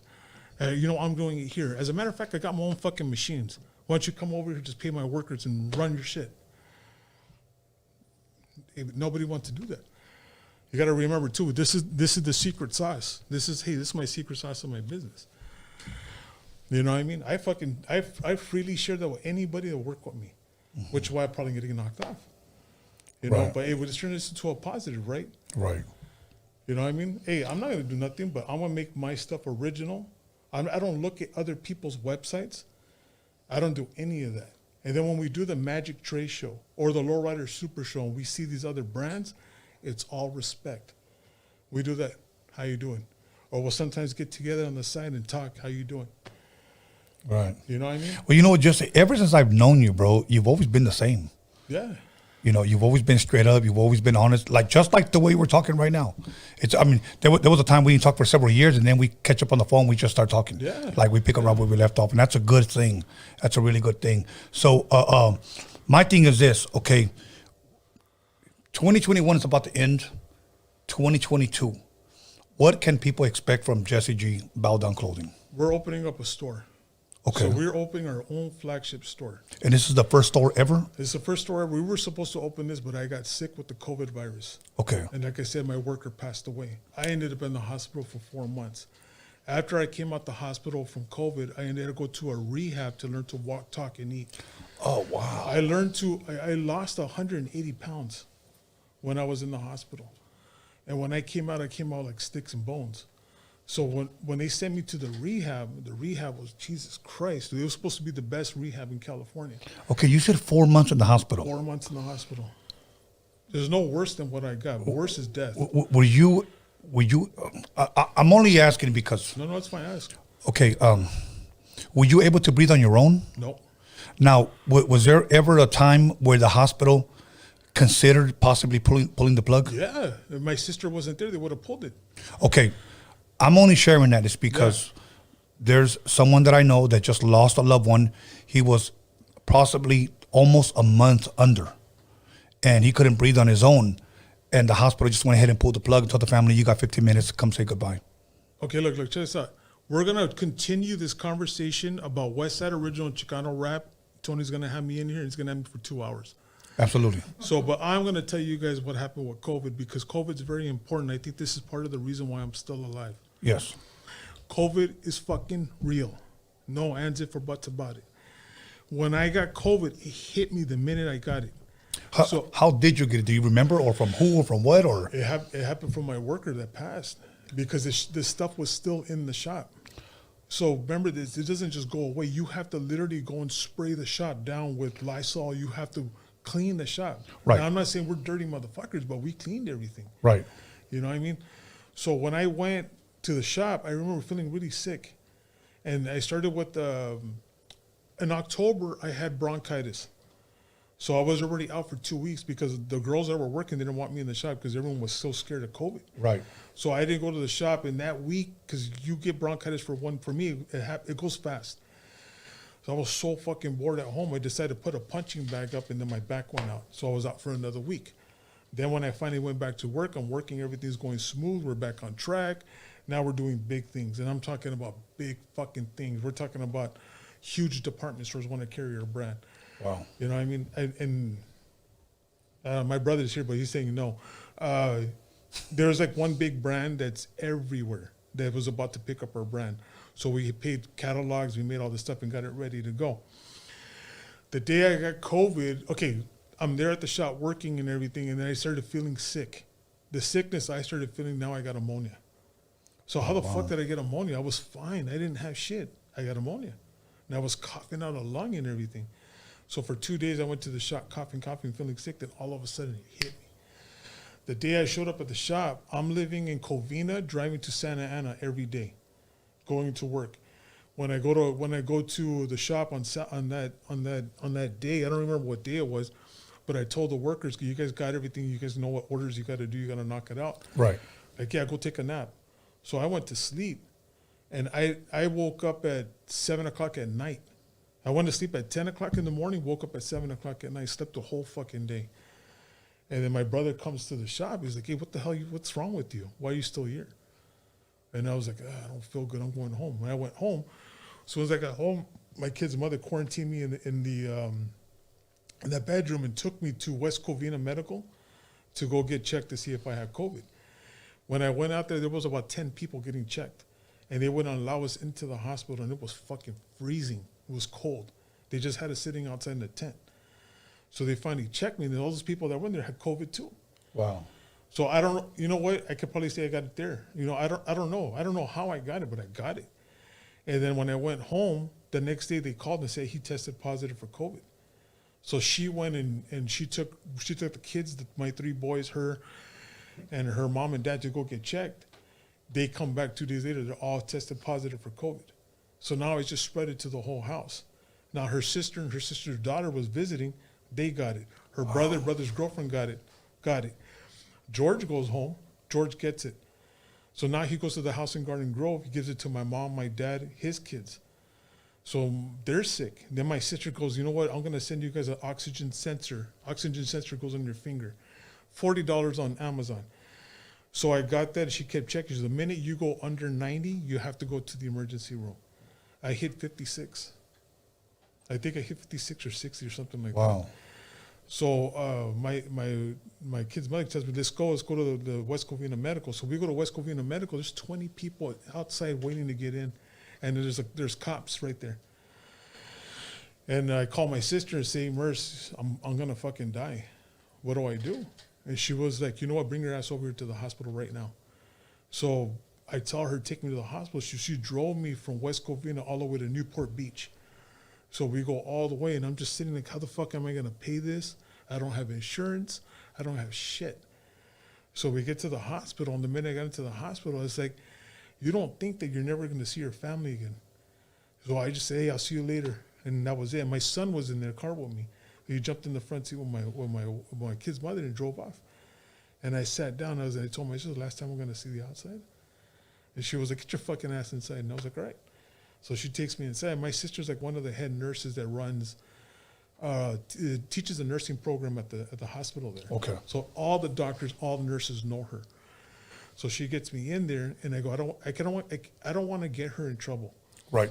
You know what I mean? But she didn't do anything that could get herself in trouble. Right. But she just basically said, hey, one of our family members is in here. So, you know, they're going to watch me. Mhm. But the first day I was in there, they were looking at the tattoos on my hands. They were like, what does that mean? And I had some lady like over me, kind of like talking to me a certain way. But remember, I'm in and out of it. I go, this one means fuck, and this one means you. Fuck you. That's what these fucking tattoos mean. And I don't want to talk to nobody because I'm fucking suffering, dude. Right, right. And they had me in a room with a bunch of people, and we're not in our rooms yet because the rooms are full. So the hospital's trying to figure out where they're going to put all these people. I think there was like 400 infected people with COVID at the hospital when I went in. She said there's 10 beds free. There's 10 beds free because 10 people just passed away. So I got one of those beds. And then they said, hey, your sugar is like through the fucking roof. So they started fucking injecting me with insulin on my arms and everything. So I'm trying to make this as quick as I possibly can. Yeah. So after that happened, they will come see me in spacesuits. You know what I mean? So I wasn't allowed to talk to anybody, and I had my phone. But it was hard for me to stay focused on anybody I talked to because all the drugs they were giving me were experimental. Oh, wow. So that was another thing too. Right. So my sister was the only one that would come and see me, and my sister and me, our relationship in high school was kind of shaky because Okay. I was always doing stupid shit. Right. And my sister's always checking like a nagging mom, you know, shit the fuck out. My mom in the car with me every day at school. You know what I mean? So I always tell my sister, you know, F you, and my sister, fuck you too, but we mean to say love you. Right. You know what I mean? Like my dad never ever tells us he loves us, but when he tells us he loves us, he fucks us up for the whole week because he never says it. He's a tough guy, you know what I mean? Right. And my mom always telling us, you know, my mom always prayed for. My mom was very religious, very Catholic, you know. Right. So I kept hearing my mom, and I couldn't talk to my mom because my mom would start crying. And I didn't want to hear my mom. And at the same time this is happening, I don't know that the house is sick. I don't know what the hell's going because nobody's telling me anything. So then I find out later on that my dad went in the emergency room and the paramedics picked him up. So George had to call 911 for him. And then I find out that my kids, my wife's father's in the hospital now. The paramedics had to pick him up. So he went to West Covina Medical. Wow. So we're there, and my sister's worried, stressed, and I could see, and like, what the fuck's wrong with you? She's not telling me my dad's in the hospital. Right. So my dad, they kind of left him to die because he's an old man. They think he's a fucking wetback. You know, let him fucking die. So he's got sores on his arms because they prone you. You have to prone. So proning means that they lay you on your stomach, and you have to take those deep breaths. And I was taking 100% oxygen when I was there. So this is December 15th I went in. December 23rd, they said, Jesse, you don't have COVID no more. You tested negative. Good, I get to go home. No, we're sending you to the 10th floor. So now they don't come in spacesuits no more. They just come with masks and gloves. So now I see my sister, what the fuck's going on? And she was like, you're really sick. And I said, okay, you know what? Then you reminded me of another thing too. There's people coming in from the insurance companies. And how are you going to pay for this and this? Sign all these fucking papers. You don't know what the fuck you're signing. It's like 20 pages, like a stack. What the fuck is this shit? Sign it, sign it, sign it, sign it. And I started signing, and one of the papers I signed that I didn't want to be resuscitated. That if I die, I die. That's what I wrote because that was the fuck out of it. I didn't think once about my kids. I didn't think once about my kid's mother. I didn't think once about the business. I didn't think about anything. No, actually, you know what? The business was running through my head, but everything else. And I'm serious because we just did Black Friday. All these people put orders in, and I'm right here in the hospital dying, and how the fuck are those orders going to get out? You know what I mean? Some people didn't get orders for 3 months. So I came out the hospital. Some people got their orders. And you know what? I love you guys for that. And that broke my heart. Right. That broke my heart. That was like, hell no. Because when I came out, it was like, where are my customers' orders? Right. Oh, man, dude. I sound like a fucking bitch, but that's where I was pissed. And I said, you know what? Every motherfucker that placed an order is getting a free fucking shirt. Anyone that said, I want my money back, here, I give you a free shirt either way. Because I don't roll that way. Fuck that. My customers come number one. Right. My customers come number one before my kids sometimes. And I'm not even fucking playing. And my workers. Well, that's how much you love what you do. And it's not work when you love it. When you love it, it's like... Right, you worked for it. Shit, dude, Yeah. it's the streets. Yeah, you worked for it. Okay. Oh, man. Well, you know what? Let's wrap this up. I'm gonna have you back, but you know what? 2022, you're coming out with a store. We have a store coming out, and we're actually going to do a chain of stores if this is successful. Okay. So I already have the whole plots ready. I since I came out of the rehab and everything, I've been meeting all these people, but these are like people with money that want to invest. Right. So they're like, damn, they're like, dude, your brand is like, everyone's coming and asking for it. Right. So if it doesn't have Bowdown and it's like this, there's another one that looks exactly like this, but it says some stupid fucking thing on it. Right. It needs to say Bowdown. Yeah. If it's not Bowdown, it's not us. And we take pride in our work. We make sure those shirts don't crack, don't split. We wash them dry and we do the worst to them. And then we take that formula, that secret sauce, and we create a brand out of it. So I want people to be proud of where they're born and raised. That's the whole reason why I made this brand. Yes. You know what I mean? So that way people can walk around and say, I'm from the West Side. I'm from the Harbor area. I'm from LA. I'm from Orange County. That's what I fucking put together. And this coronavirus, if I could leave anything to you guys, I don't want to get the vaccine, fuck the vaccine and all this shit. Okay, that's fine. That's your prerogative, to each his own. But Right. take vitamin D. Okay. You hear me? Take vitamin D. Vitamin D, look, let me tell you something. They found the connection between the coronavirus and people that have a vitamin D deficiency. Yeah. So all you people that work in offices, that work indoors, that don't get enough of the sun, or the foods you eat, you're not getting the vitamin D, zinc, or what was the other one? Zinc, vitamin D, and what's the other one I take? It's a multivitamin I take. Okay. Now, when you say vitamin D, you're not talking about the D. You're talking about vitamin D. Vitamin D. Okay. Man. You know, if that's your thing too, hey, take that too and take it happily. You know what I mean? But and you take it with food. Don't just eat it because you'll piss it out later on. Take it with food and you have to do it. And man, I was never about any of that shit. Right. I didn't care about that. But you're sharing valuable information. That's what's important, bro. Yeah, because even if you are you got the vaccines, you still have to protect yourself. You still have to act as if there is the virus still out there, because it is.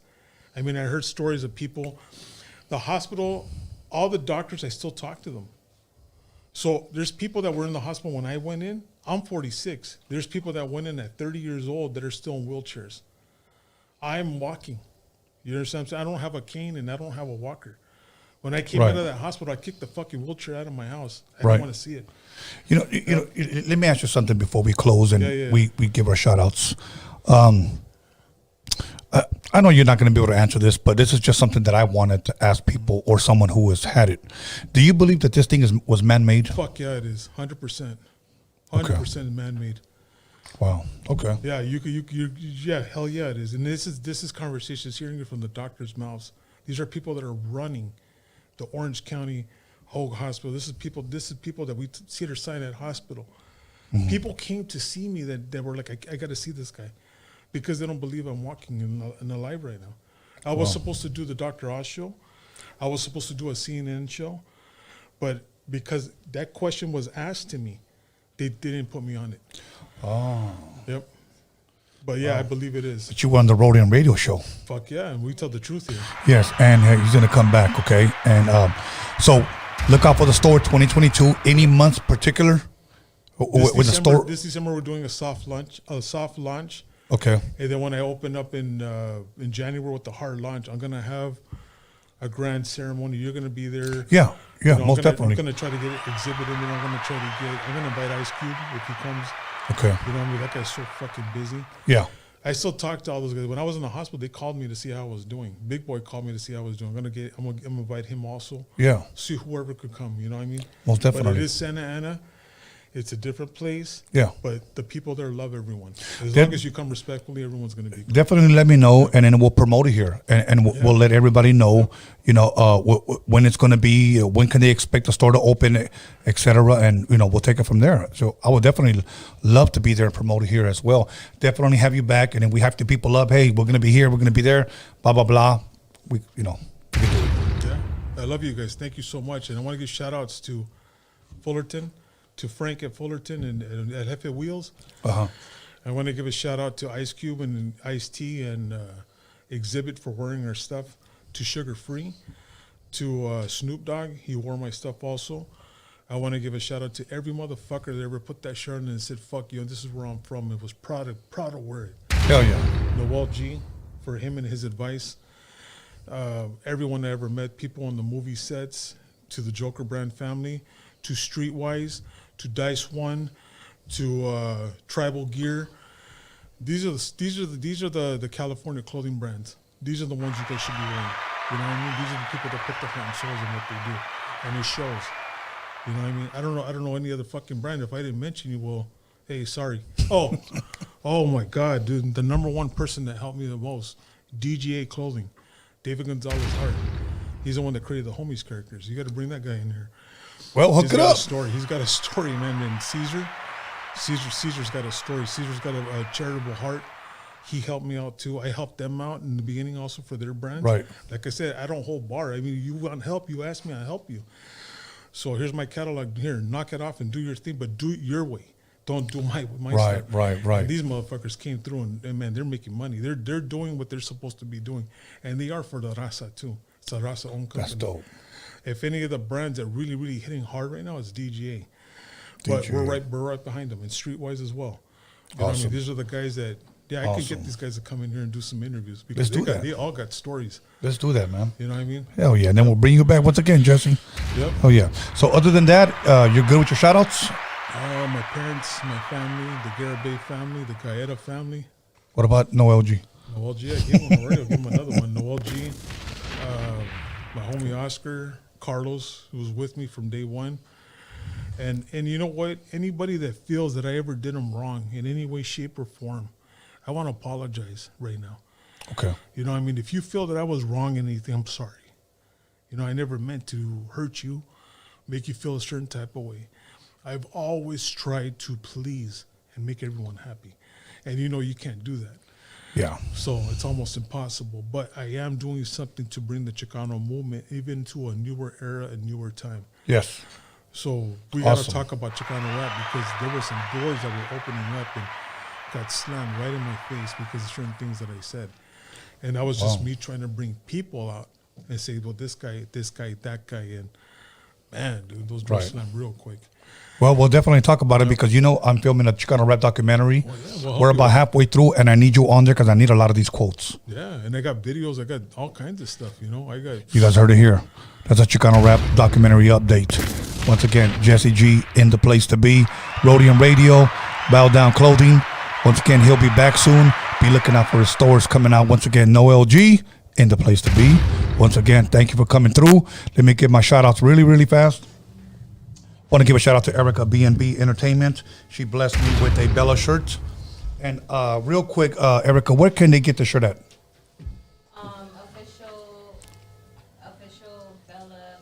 Official Bella the Rapper. OfficialBellaTheRapper.com. OfficialBellaTheRapper.com. Once again, it's a shirt. I'll wear it soon. And but you also brought me some Bowdown clothing. Oh yeah, I brought you all the Wilmington stuff. All the Wilmington. There you go. So all once the again, homies from Wilmington. yeah. So thank you once again. I gotta give a plug. So this one's that's the seal right there, the Wilmington seal. See right there, the Wilmington seal. So once again, now so let's just say somebody from Wilmington wants to buy one of these. Where do they go? Bowdown Clothing. BowdownClothing.com. Yep, that's it. BowdownClothing.com. Once again, and he blessed me with these, so I'll be sporting them. So once again, thank you. Let me give a shout out to my boy Alex Cervantes Enterprise on the ones and twos. Let me give a shout out to Anthony, the Hip Hop Jedi, does all my flyers, does editing, everything. And my son B Scallons for helping me promote this. And I'm going to give a shout out to everybody on the live chat, everybody subscribed, everybody who commented, everybody who disliked, everybody who liked.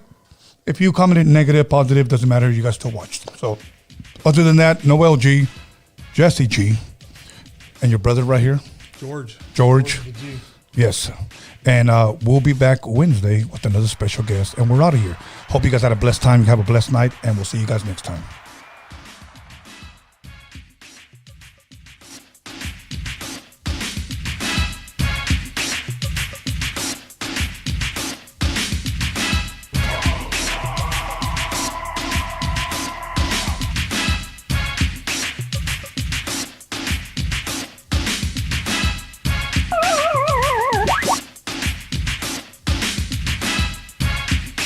You got it.